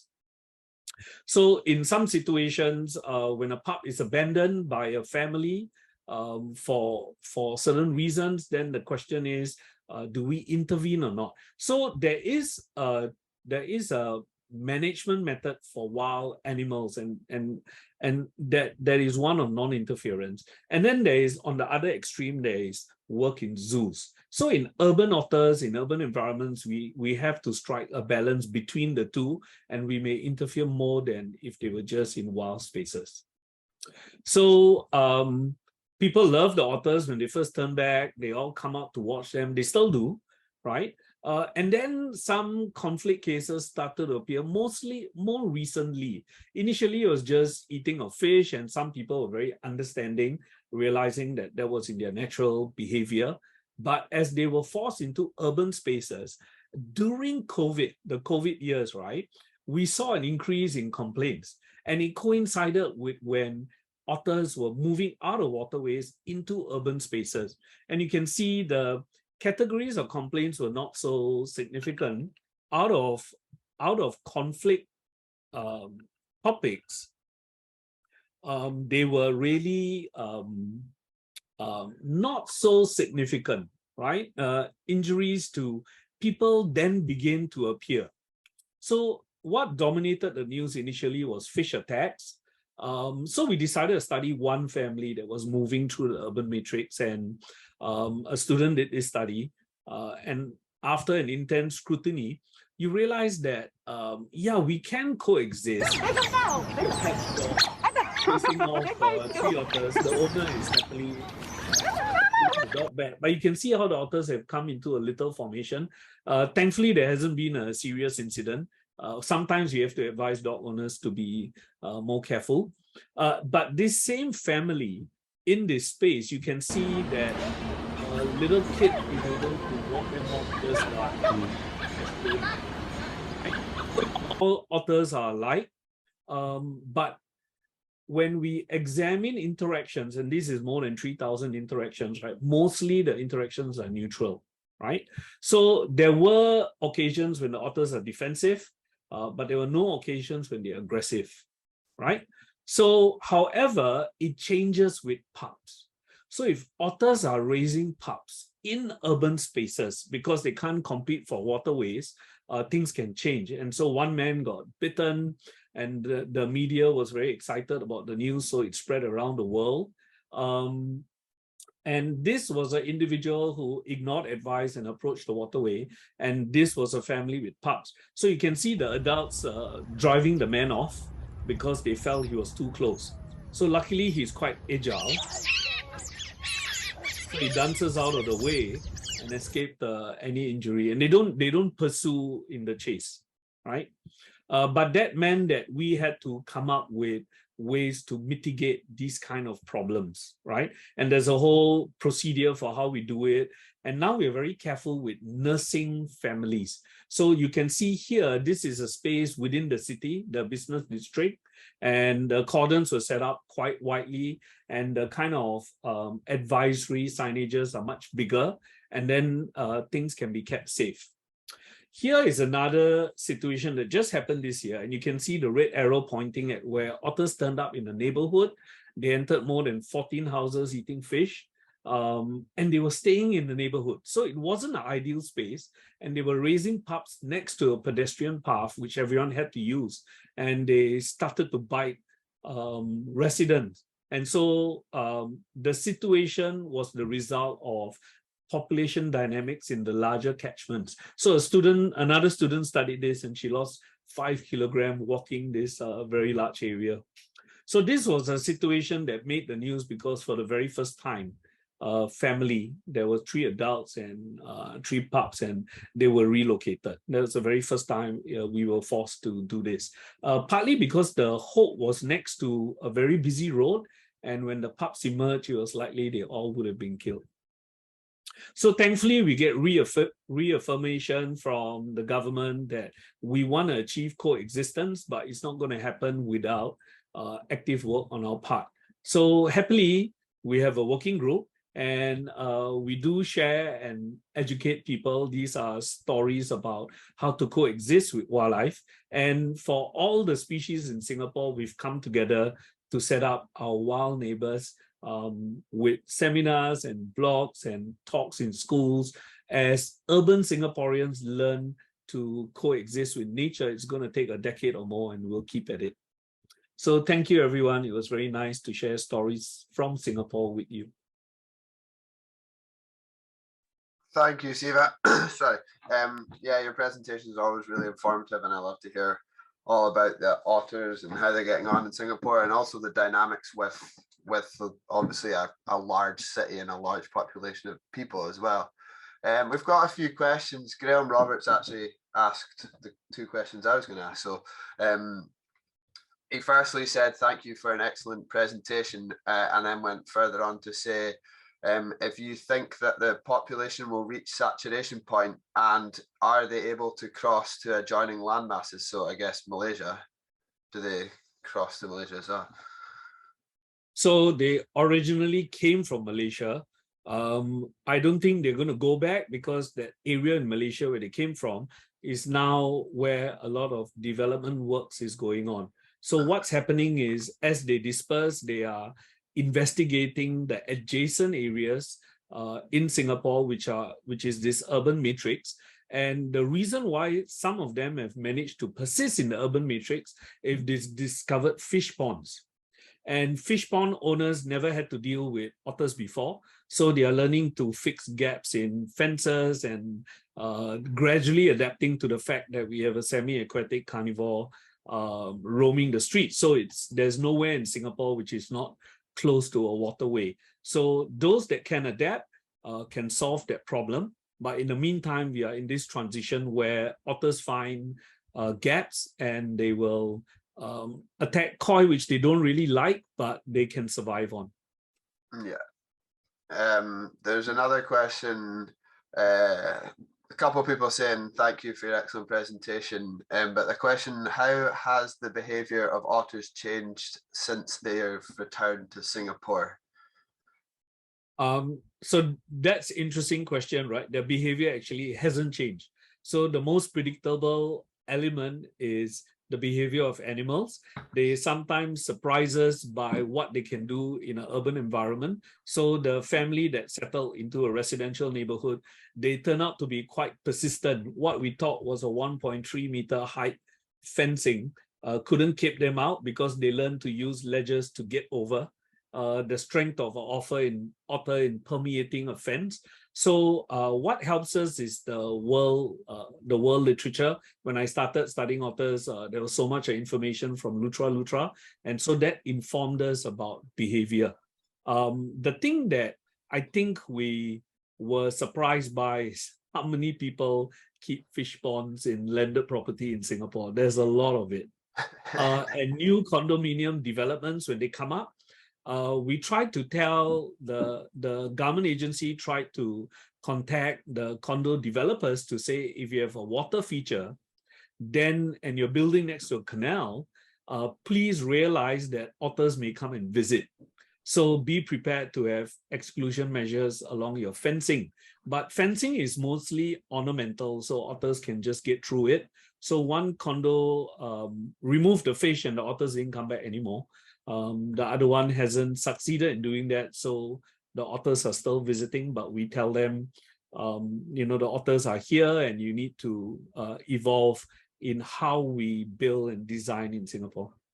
Yeah, that kind of leads on to another question. It was from Barbara McFarlane. Ho Yin, I'll come back to your question in a second.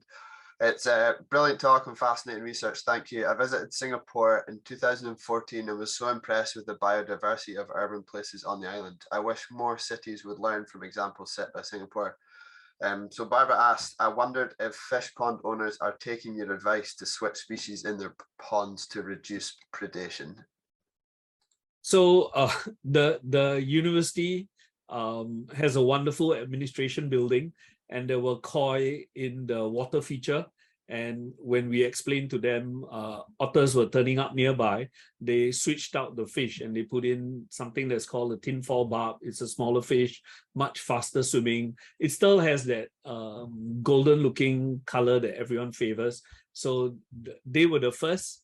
A resident switch out their large fish for smaller fish, but mostly they will try and look at exclusion first rather than change the fish. And in some instances, you must realize the koi may be pets that people keep for 20 years. The fish greet them in the morning when they drink their coffee and come and drop fish food. So there's a relationship.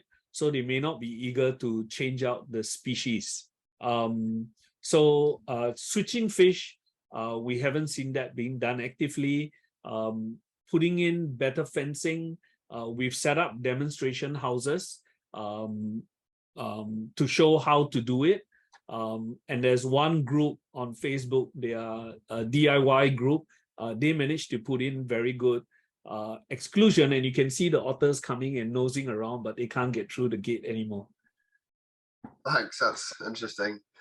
Ho Yin has asked, so they've said, I see the otters in Singapore seem to be less elusive and fearful of humans, which I believe is very different from the populations in the rest of the world. Are there any factors you think have caused this phenomenon? And do you consider this as a good thing in terms of conservation and human-wildlife coexistence? Well, you know, if animals are shy, it actually makes our life easier. It's when they are habituated and come close that city folk need to learn how to respond to that. So that's what we're investing a lot of effort in.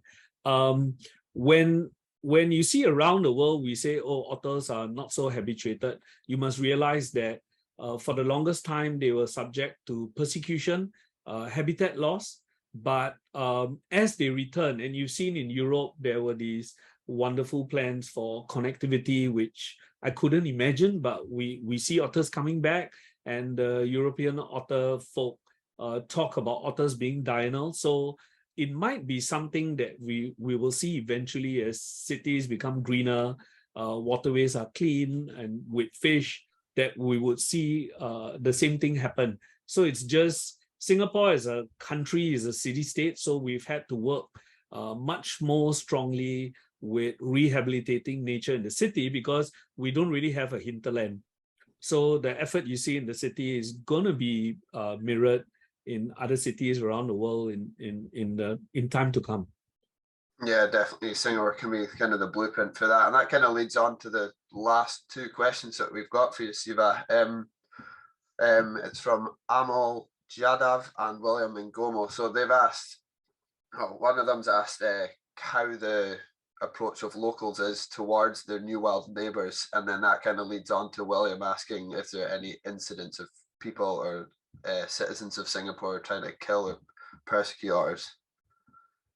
So killing of wild animals is prohibited. There are very strong laws about all of that, and generally the city doesn't have.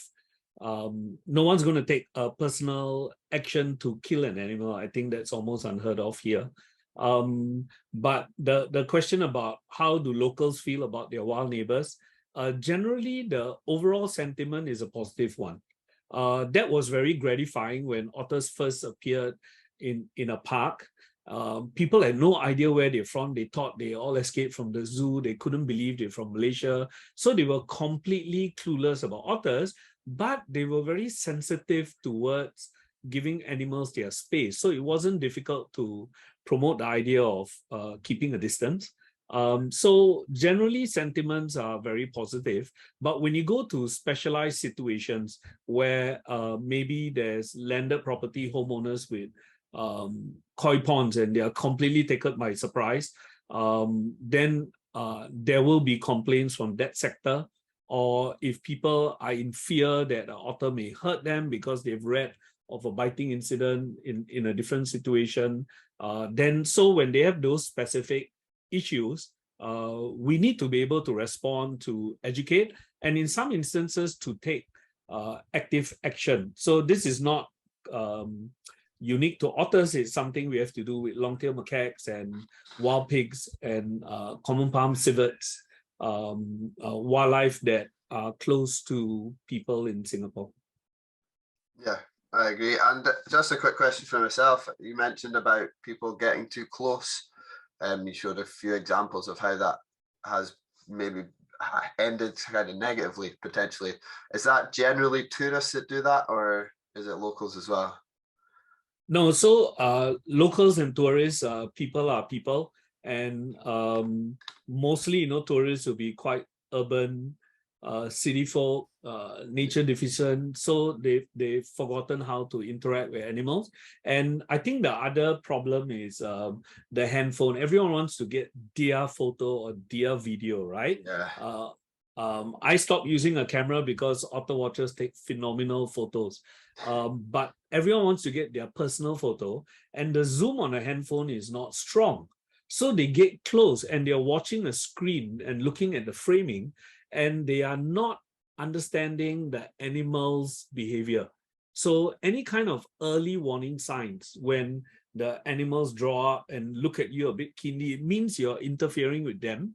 And when they have pups, people want to go closer because pups are cute. So then that confounds the problem. And as they get closer, then there are several incidents where there's a warning nip by adults given to people who got too close. And of course, that they find very shocking because they are completely unprepared. You must realize urban folk don't even know how to interact with dogs, right? They've lost that growing up, which when I walked around in my neighborhood as kids, 6 or 7 years old, we had to know how to deal with dogs that ran out of their fencing. We share information with each other. Don't turn and run tail. Hold your ground, but don't stare them down. So people were more familiar, but in a city, they get less and less familiar. So they're having to relearn. Yeah. Thanks, Siva. Thank you for your presentation and again for sharing your story with all the attendees. And I will pass over to our fifth and final speaker. So I'll just introduce him quickly. So this presentation will be in two parts. So there'll be a video produced by Ross Lawford, who's done a lot of work and a lot of photography on the urban otters in Edinburgh. And that'll be followed by a presentation by Charlotte Neary on the otters, the urban otters in Edinburgh, and their behaviour and the issues they face. So a kind of a similar story to Siva's story, but a much more recent finding and recent development in our capital here in Scotland. So I'm just going to introduce Ross and Charlotte quickly, and then I will show Ross's video. So Ross Lawford has been watching and monitoring otters across the UK for 18 years and has written 2 books about his otter journey along the way. He has now been watching the urban otters of Edinburgh for the last 3 years and recorded some fascinating behaviour, which I will show you very shortly. Charlotte Neary worked for 23 years as a conservation officer on the Water of Leith, Edinburgh, before starting her current role as senior project officer for the Forth Rivers Trust. During this time, she has seen otters return to the Water of Leith to breed thanks to the Trust's work, systemically cleaning up the river to improve water quality. Under her management, Water of Leith volunteers carried out the field work for research into the distribution and diet of the Eurasian otter on the urban stretch of the Water of Leith by Barbara McFarlane, who also joins us today. This much needed research into urban otters was published in the 2020 IOSF journal. So we'll start off, I will share Ross's video, which should be here, and then I will pass over to Charlotte for her presentation.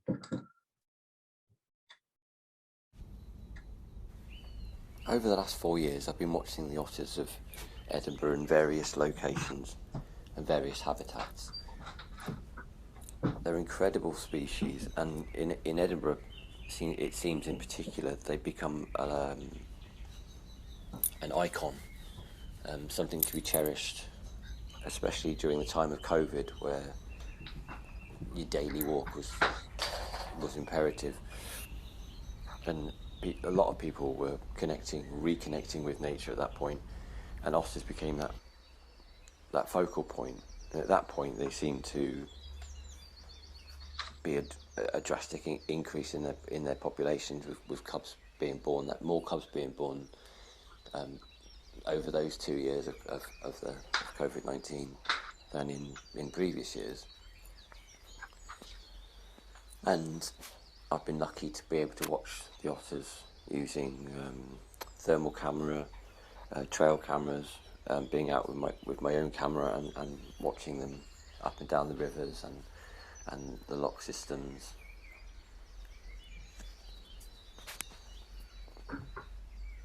I've also been really lucky to see the amount of cubs emerging and interacting with their mums, watching their day activities as well as their night activities. The use of the trail cameras is the best way to watch otters without disturbing them, being able to watch their movements and also to see what times they're coming out, when the feeds are, and also getting those beautiful moments where you see newborn cubs coming out of the holts for the first time before entering the water, watching the interaction between the mother and the 2 cubs, as well as watching the cubs rolling around and play fighting with each other, which is usually 1, 2, 3 in the morning when you're fast asleep. You get to watch that lovely insight into what they get up to in a completely natural way of recording their movements and data. I also use a thermal camera, which gives me the ability to watch the otters when it's completely dark, to see what their movements are throughout the night. I've been lucky to follow otters and find holts off the back of using the thermal camera to see how long they spend in certain areas. For instance, watching a mother and a cub coming out of a holt and going up river, I would assume they were going straight up river and fishing much further up. And using the thermal camera, you'd find that they would come out of the holt after spending the day in there, and the mother would lead the cub 500-600 meters away to a spot that she must like, where she would then sit for 15-20 minutes and just groom herself whilst the cub would fish on the river. And then once she's finished her grooming, she would then join the cub, and they would then head off to start her fishing trip for the duration of the night. There's two female otters that I've been watching more closely than the other otters over the last 3 to 4 years, and they've been showing some fairly unique behaviour. Over the last 2.5 years, the two mums have been cohabiting a holt, which is quite unusual. They seem to almost have crossovers where they share the holts. They'll have, the one mum will have cubs that aren't out the holt yet, they're still in the holt, they haven't come out to the river, and whilst the other one, she will use another part of the holt. It's almost like a complex, more of a badger set type system where there's different chambers where both mums will have their young. With the two mums in question, whether they're two sisters or a mother and daughter from previous years, it's hard to tell without testing on the actual strain. But their interaction and their sort of breeding cycle, it's quite unique to watch, and it's quite wonderful to watch. And giving its kind of city centre location, it's quite a disturbing area to watch. With fishermen and dogs and also photographers, walkers in general. But the population seems to be doing really, really well. There's been at least 8 cubs born this year alone across Edinburgh in various locations, and they all seem to be thriving as the water quality seems to be improving. The fish supply seems pretty plentiful, and habitat is pretty impressive in an urban location. As the population of the Edinburgh otters thrives and moves forward, the interaction between otters and people, and also dogs, then starts to become more of a problem. As brilliant as it is having otters in a city centre, it does create problems with people getting too close, or photographers pushing the boundaries that they should push. But also from dogs. I've seen at least 3 sort of dog attacks or dogs chasing otters in the last sort of 2-3 years. Dogs off leads in certain areas. It's quite a tricky situation to try and manage that. Like with any natural environment, an urban environment, it's a balancing act. You want otters on river systems, you want people to see otters, but the otter, you know, in its habitat has to be the priority. And the key to that is through education, getting people involved, talking to people, explaining to people the threats that otters face, and how we can all essentially work together for the otters, for the ecosystem, and also for people to enjoy seeing otters. But the otter and its habitat should always come first.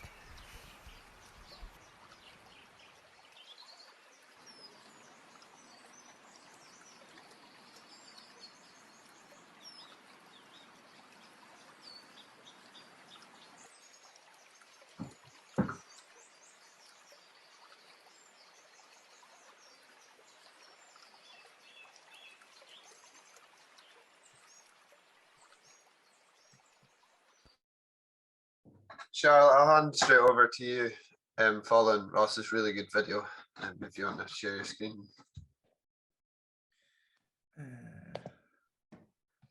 There we go. Yeah, we can see that. You can see that all right? Yeah, thanks. I'll start from the beginning. Good. Can you see that's the, oh, I might have to go back.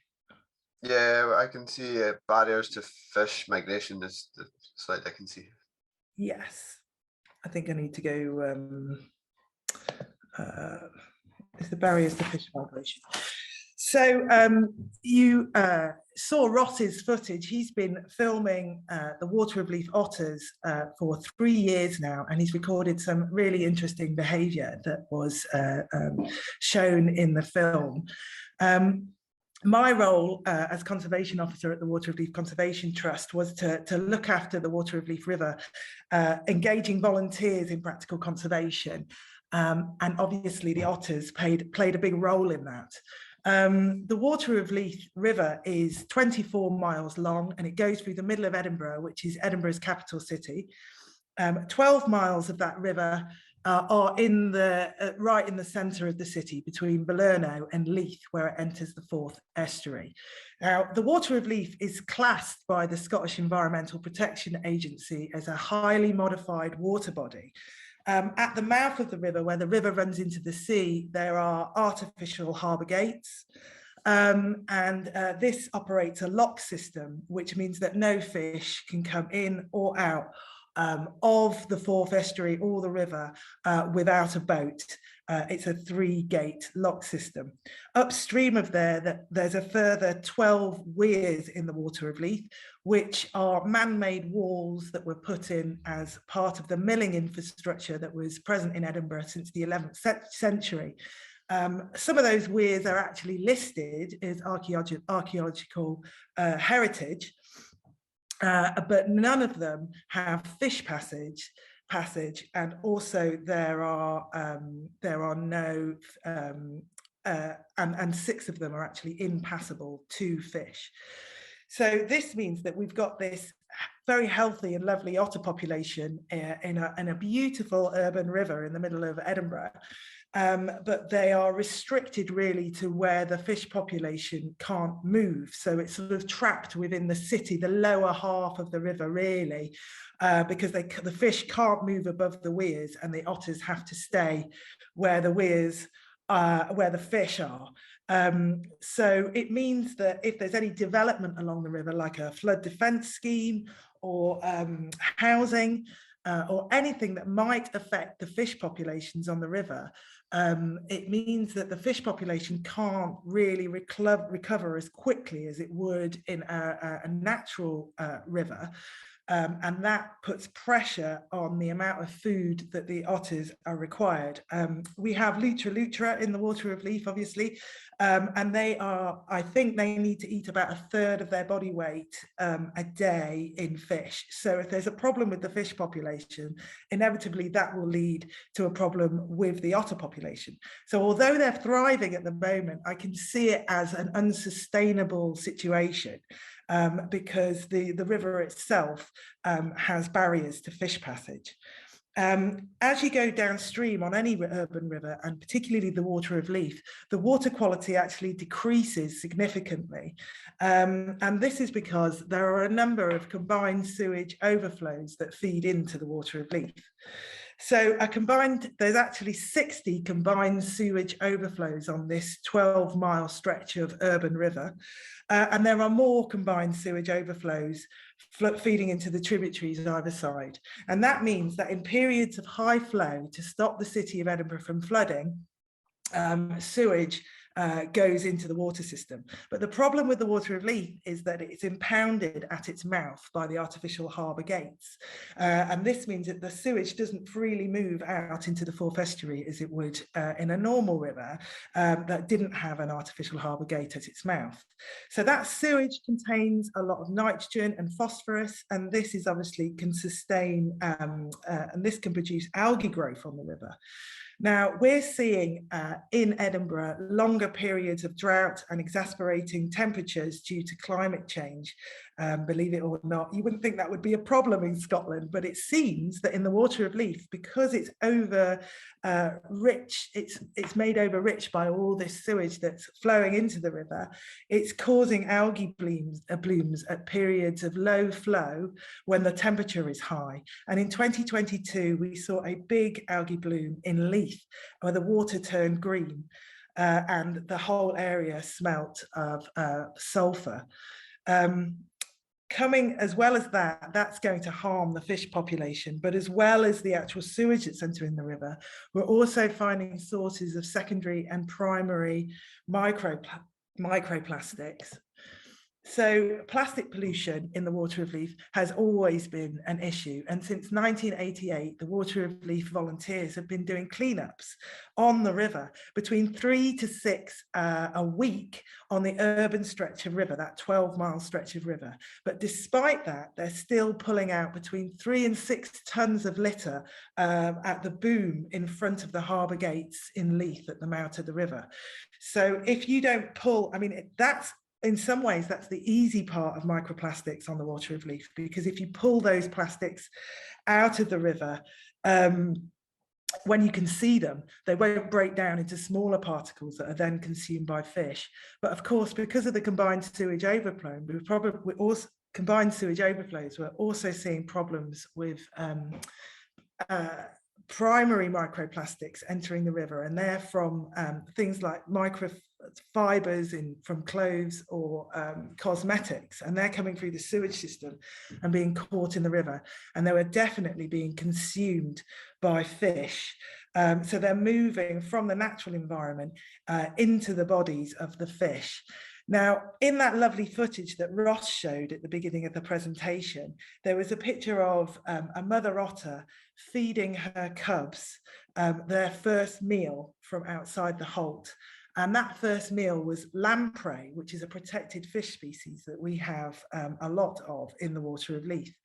In January 2023, Stirling University, or Flora Randall-Batty, has published a paper on microplastics in lamprey in 4 different rivers, one of which is the Water of Leith. And there were 60 lamprey extracted from the Water of Leith, and Flora investigated the makeup of their gut and found microplastics in every sample that she tested, which means that it is very likely that the otters are consuming microplastics, as we know that they are fed them early on in their life, and we've found microplastics in all the samples taken from the Water of Leith. So it's a little bit of a worrying combination, but we haven't actually done any study on the effects of microplastics on the Water of Leith otters directly. We just suspect that they are having a bioaccumulation of microplastics in their diet due to this CSO situation on the river itself.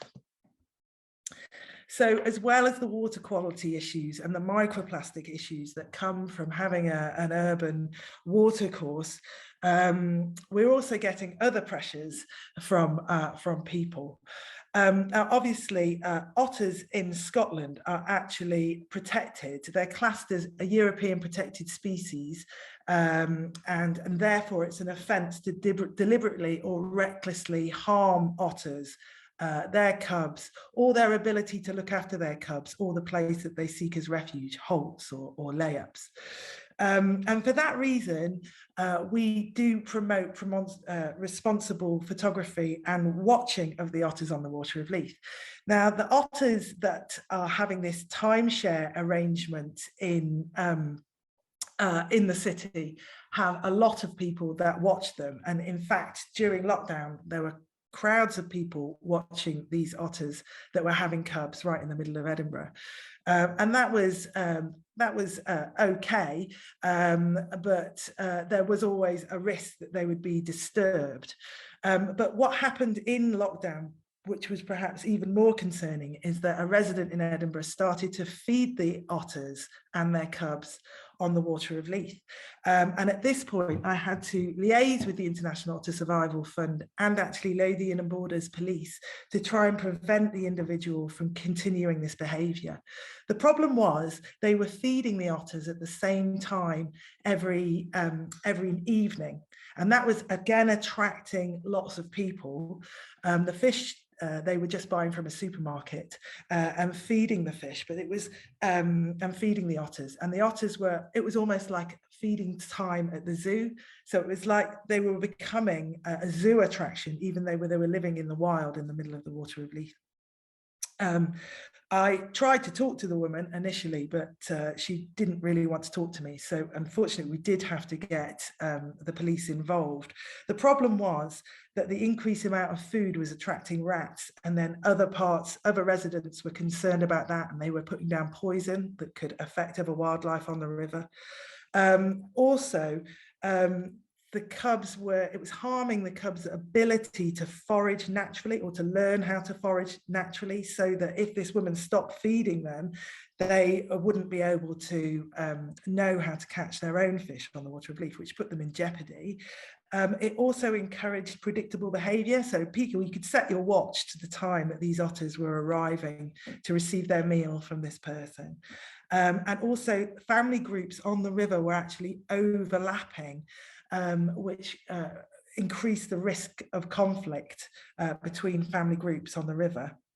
And it also reduced their fear of human contact, which we've just seen from the presentation on Singapore can lead, especially if there's cubs involved, to conflict and perhaps even nips or bites. Now, that's never happened in Edinburgh, but I was worried that the cubs would learn that humans meant food, and they would beg for food, and then perhaps there would be an incident that would cause all sorts of other problems for the otters in Edinburgh.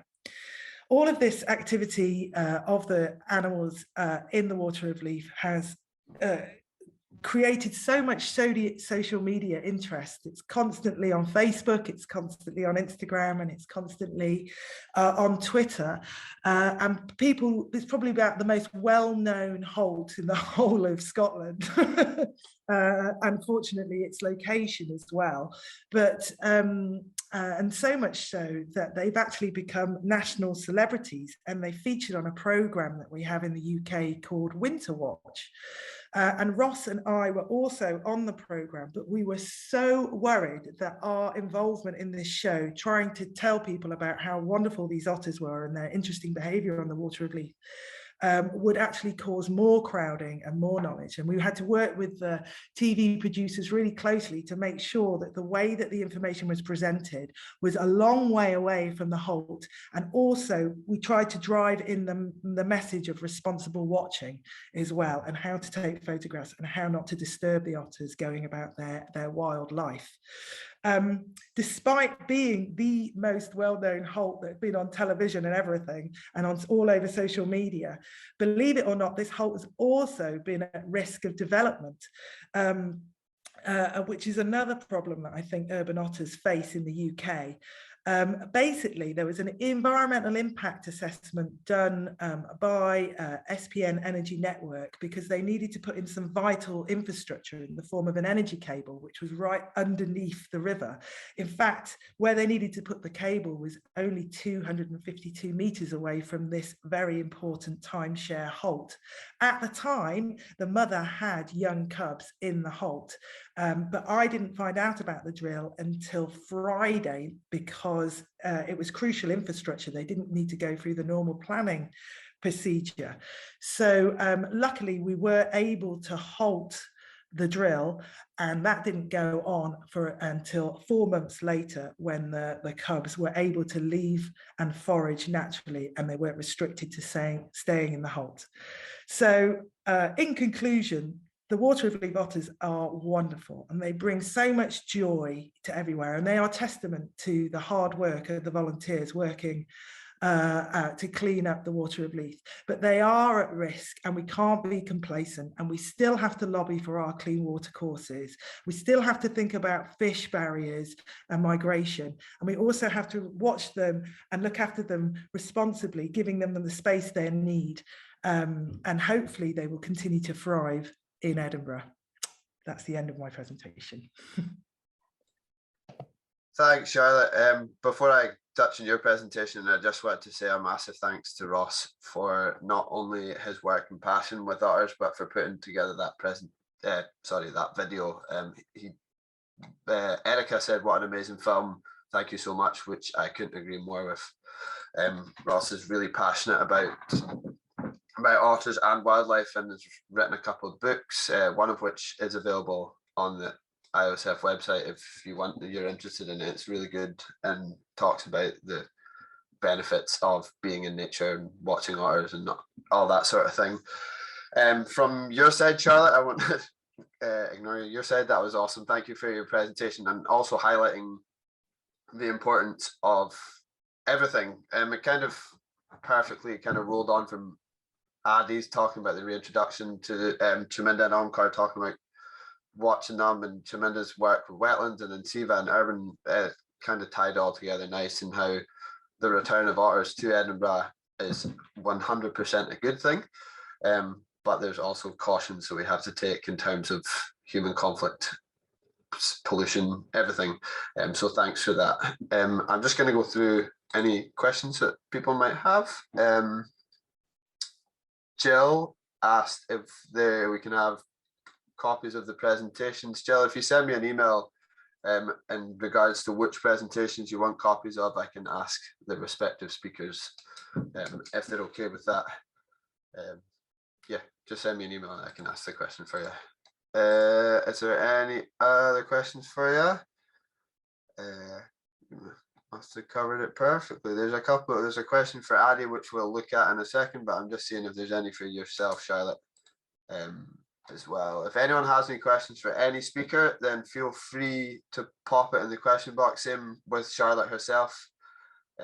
Thanks, Charlotte, again for your presentation, for taking the time today to talk about the otters in Edinburgh, which, from being a guy in Scotland, I'm really pleased to see them coming back. And like you say, hopefully we can care for them and look after them in a responsible way too.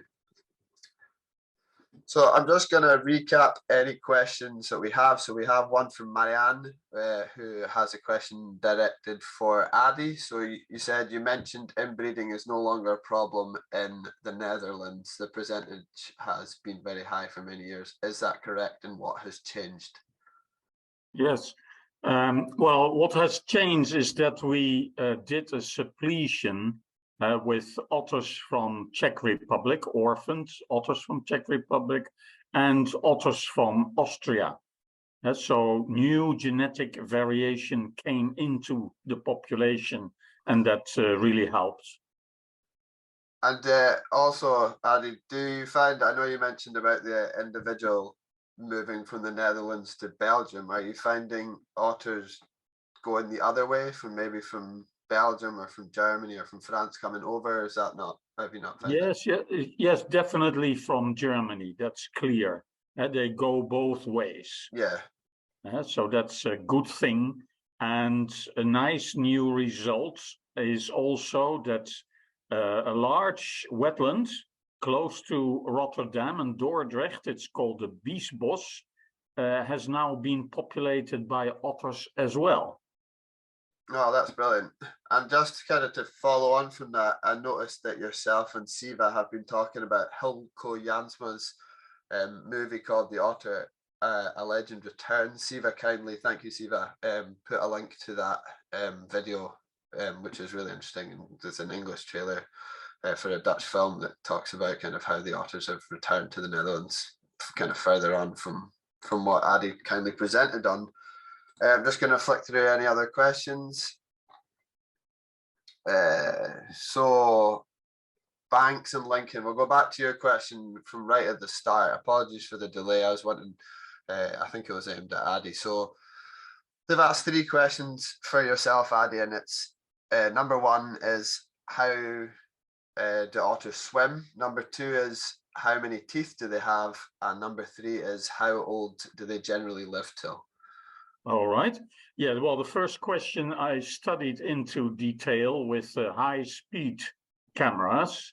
And in some literature before that study, it was said that the tail is very important for propulsion, but it appeared, of course, to be the webbed feet, especially when they are swimming underwater. The hind feet, they spread their webbed feet and they give a forceful propulsion stroke to the rear, and there's a recovery stroke. They bring the paws very far under the belly, and that makes the body arch, and then again they do this. But when they travel on the surface, they use an alternating stroke with the hind feet, and sometimes they use the front paws also to steer or to maneuver. So it's mainly the hind feet, the wet feet. Thanks. And do you have any ideas of sort of how many teeth they have, or how old? Oh, I don't know by heart, but every mammal has a tooth formula, I should say, and it can easily be found on Google. I do not know by heart. Thanks. Oh. Thanks to Banks and Lincoln for that. So Omkar, we have a question for yourself from Oriol Marcel Gansu, and they have asked, kind of following on from the conflict, have you ever found there to be conflict with fishermen and otters in your region? It was also directed at myself, so I'll answer that from my side quickly. So here in Skye, limited conflict. The fishermen actually quite like the otters. There's no conflict from us, but in other areas there has been conflict with people like anglers and stuff. So it's a case of working closely with angling organizations and speaking to them and kind of managing the conflict and finding resolutions that benefit both parties. And Omkar? The western part of Maharashtra near the coast, there are a lot of fishing villages. The people over there, their primary occupation is fishing. So otters coming in and tearing the nets, of course, causes a lot of trouble to the people. But a lot of communities here are tolerant. There are very slight instances of conflict which happen between the two, but it does not. The people do not retaliate very aggressively in the form of killing them. Such incidents are very rare, and few of those which happen are not majorly reported. To tackle this conflict issue, a lot of organizations, the local NGOs, even the Mangrove Foundation, which is the government body, they carry out a lot of awareness sessions in these coastal villages with respect to otters. How exactly they're helping the fishing communities by eating the invasive fish species, and making them aware how otters, actually the tigers of our creeks, thus they can convert that issue into ecotourism. That way the whole issue of conflict is being addressed in our region. Thanks, Omkar. Jill has a question about a recent Facebook video showing an otter with a rabbit in there. I'll probably aim this question at Chaminda, if that's okay.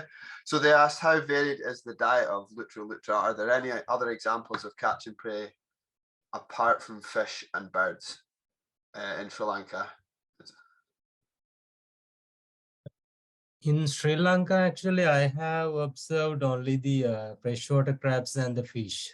For us here in the UK, they are opportunistic carnivores. So we've, like Jill mentioned, with seabirds and fish and the rabbit. I believe that rabbit picture was from Scotland also. There's also cases of them eating amphibians as well, frogs and toads. Okay, one question from Kenza. So Kenza's asked, let's just have a quick read of this. I'll probably aim this at you, Siva, because you've kind of got the biggest population. So otter numbers are getting higher for the last few years. Are there any measures to take for the increase in population, and is it possible to minimize their numbers without hurting them? So the model to follow is the trap, neuter, release, manage, which has been employed effectively for cats and dogs. It's not something we want to embark into as yet, by something we have to consider in the decade ahead. So we've not used that really for wild animals yet, but certain species like the long-tailed macaque, where their populations can grow when people feed. So that's an issue that we are grappling with, and sterilization has been used on monkey populations in Hong Kong. So we are studying that. And otters, although there's a carrying capacity limit of space and food, this phenomena where a large group breaks up into many smaller groups and they try to wrestle in a space in urban spaces adjacent to people and become defensive when they're raising pups. Yeah, that has us thinking about how we need to manage it. So we haven't ruled out anything, but we're just studying it. The tricky thing, of course, is in a small island, what will sterilization do to gene flow? And that's something we'll have to understand as well, and probably learn from the example in Eastern European countries which have intact populations, and the Netherlands, which did a lot of introductions. Yeah, I agree. And just you're talking about the macaques and feeding, and it's kind of leading on from what Charlotte said. Feeding into wild animals, especially. I was surprised by Charlotte's. Yeah, it's just I know possibly like, wow. the individual was doing it out of kindness, but they are, as Siva showed, they can be aggressive and defend themselves. So encouraging otters to come close to you, and most importantly, encouraging otters to think we are linked to food, is definitely not a good thing. I think we've got one more. It's Grace, part of IOSF. She says we have to be careful about reports of great increases in otter populations, particularly in the UK. Most surveys are done on sprint and gives no idea of actual numbers. The same otter can be recorded in several locations, which gives a false indication of high numbers. So, as we're coming close, or actually come to 11:30, I would just like to take the opportunity to thank Charlotte and Ross, Addy, Siva, Chaminda and Omkar, not only for their time this morning or this evening, depending on where you are, but also for their years of dedication to otters and helping otters, and also highlighting all the work they're doing among the participants that have joined us from across the world. So thank you to all 6 of you.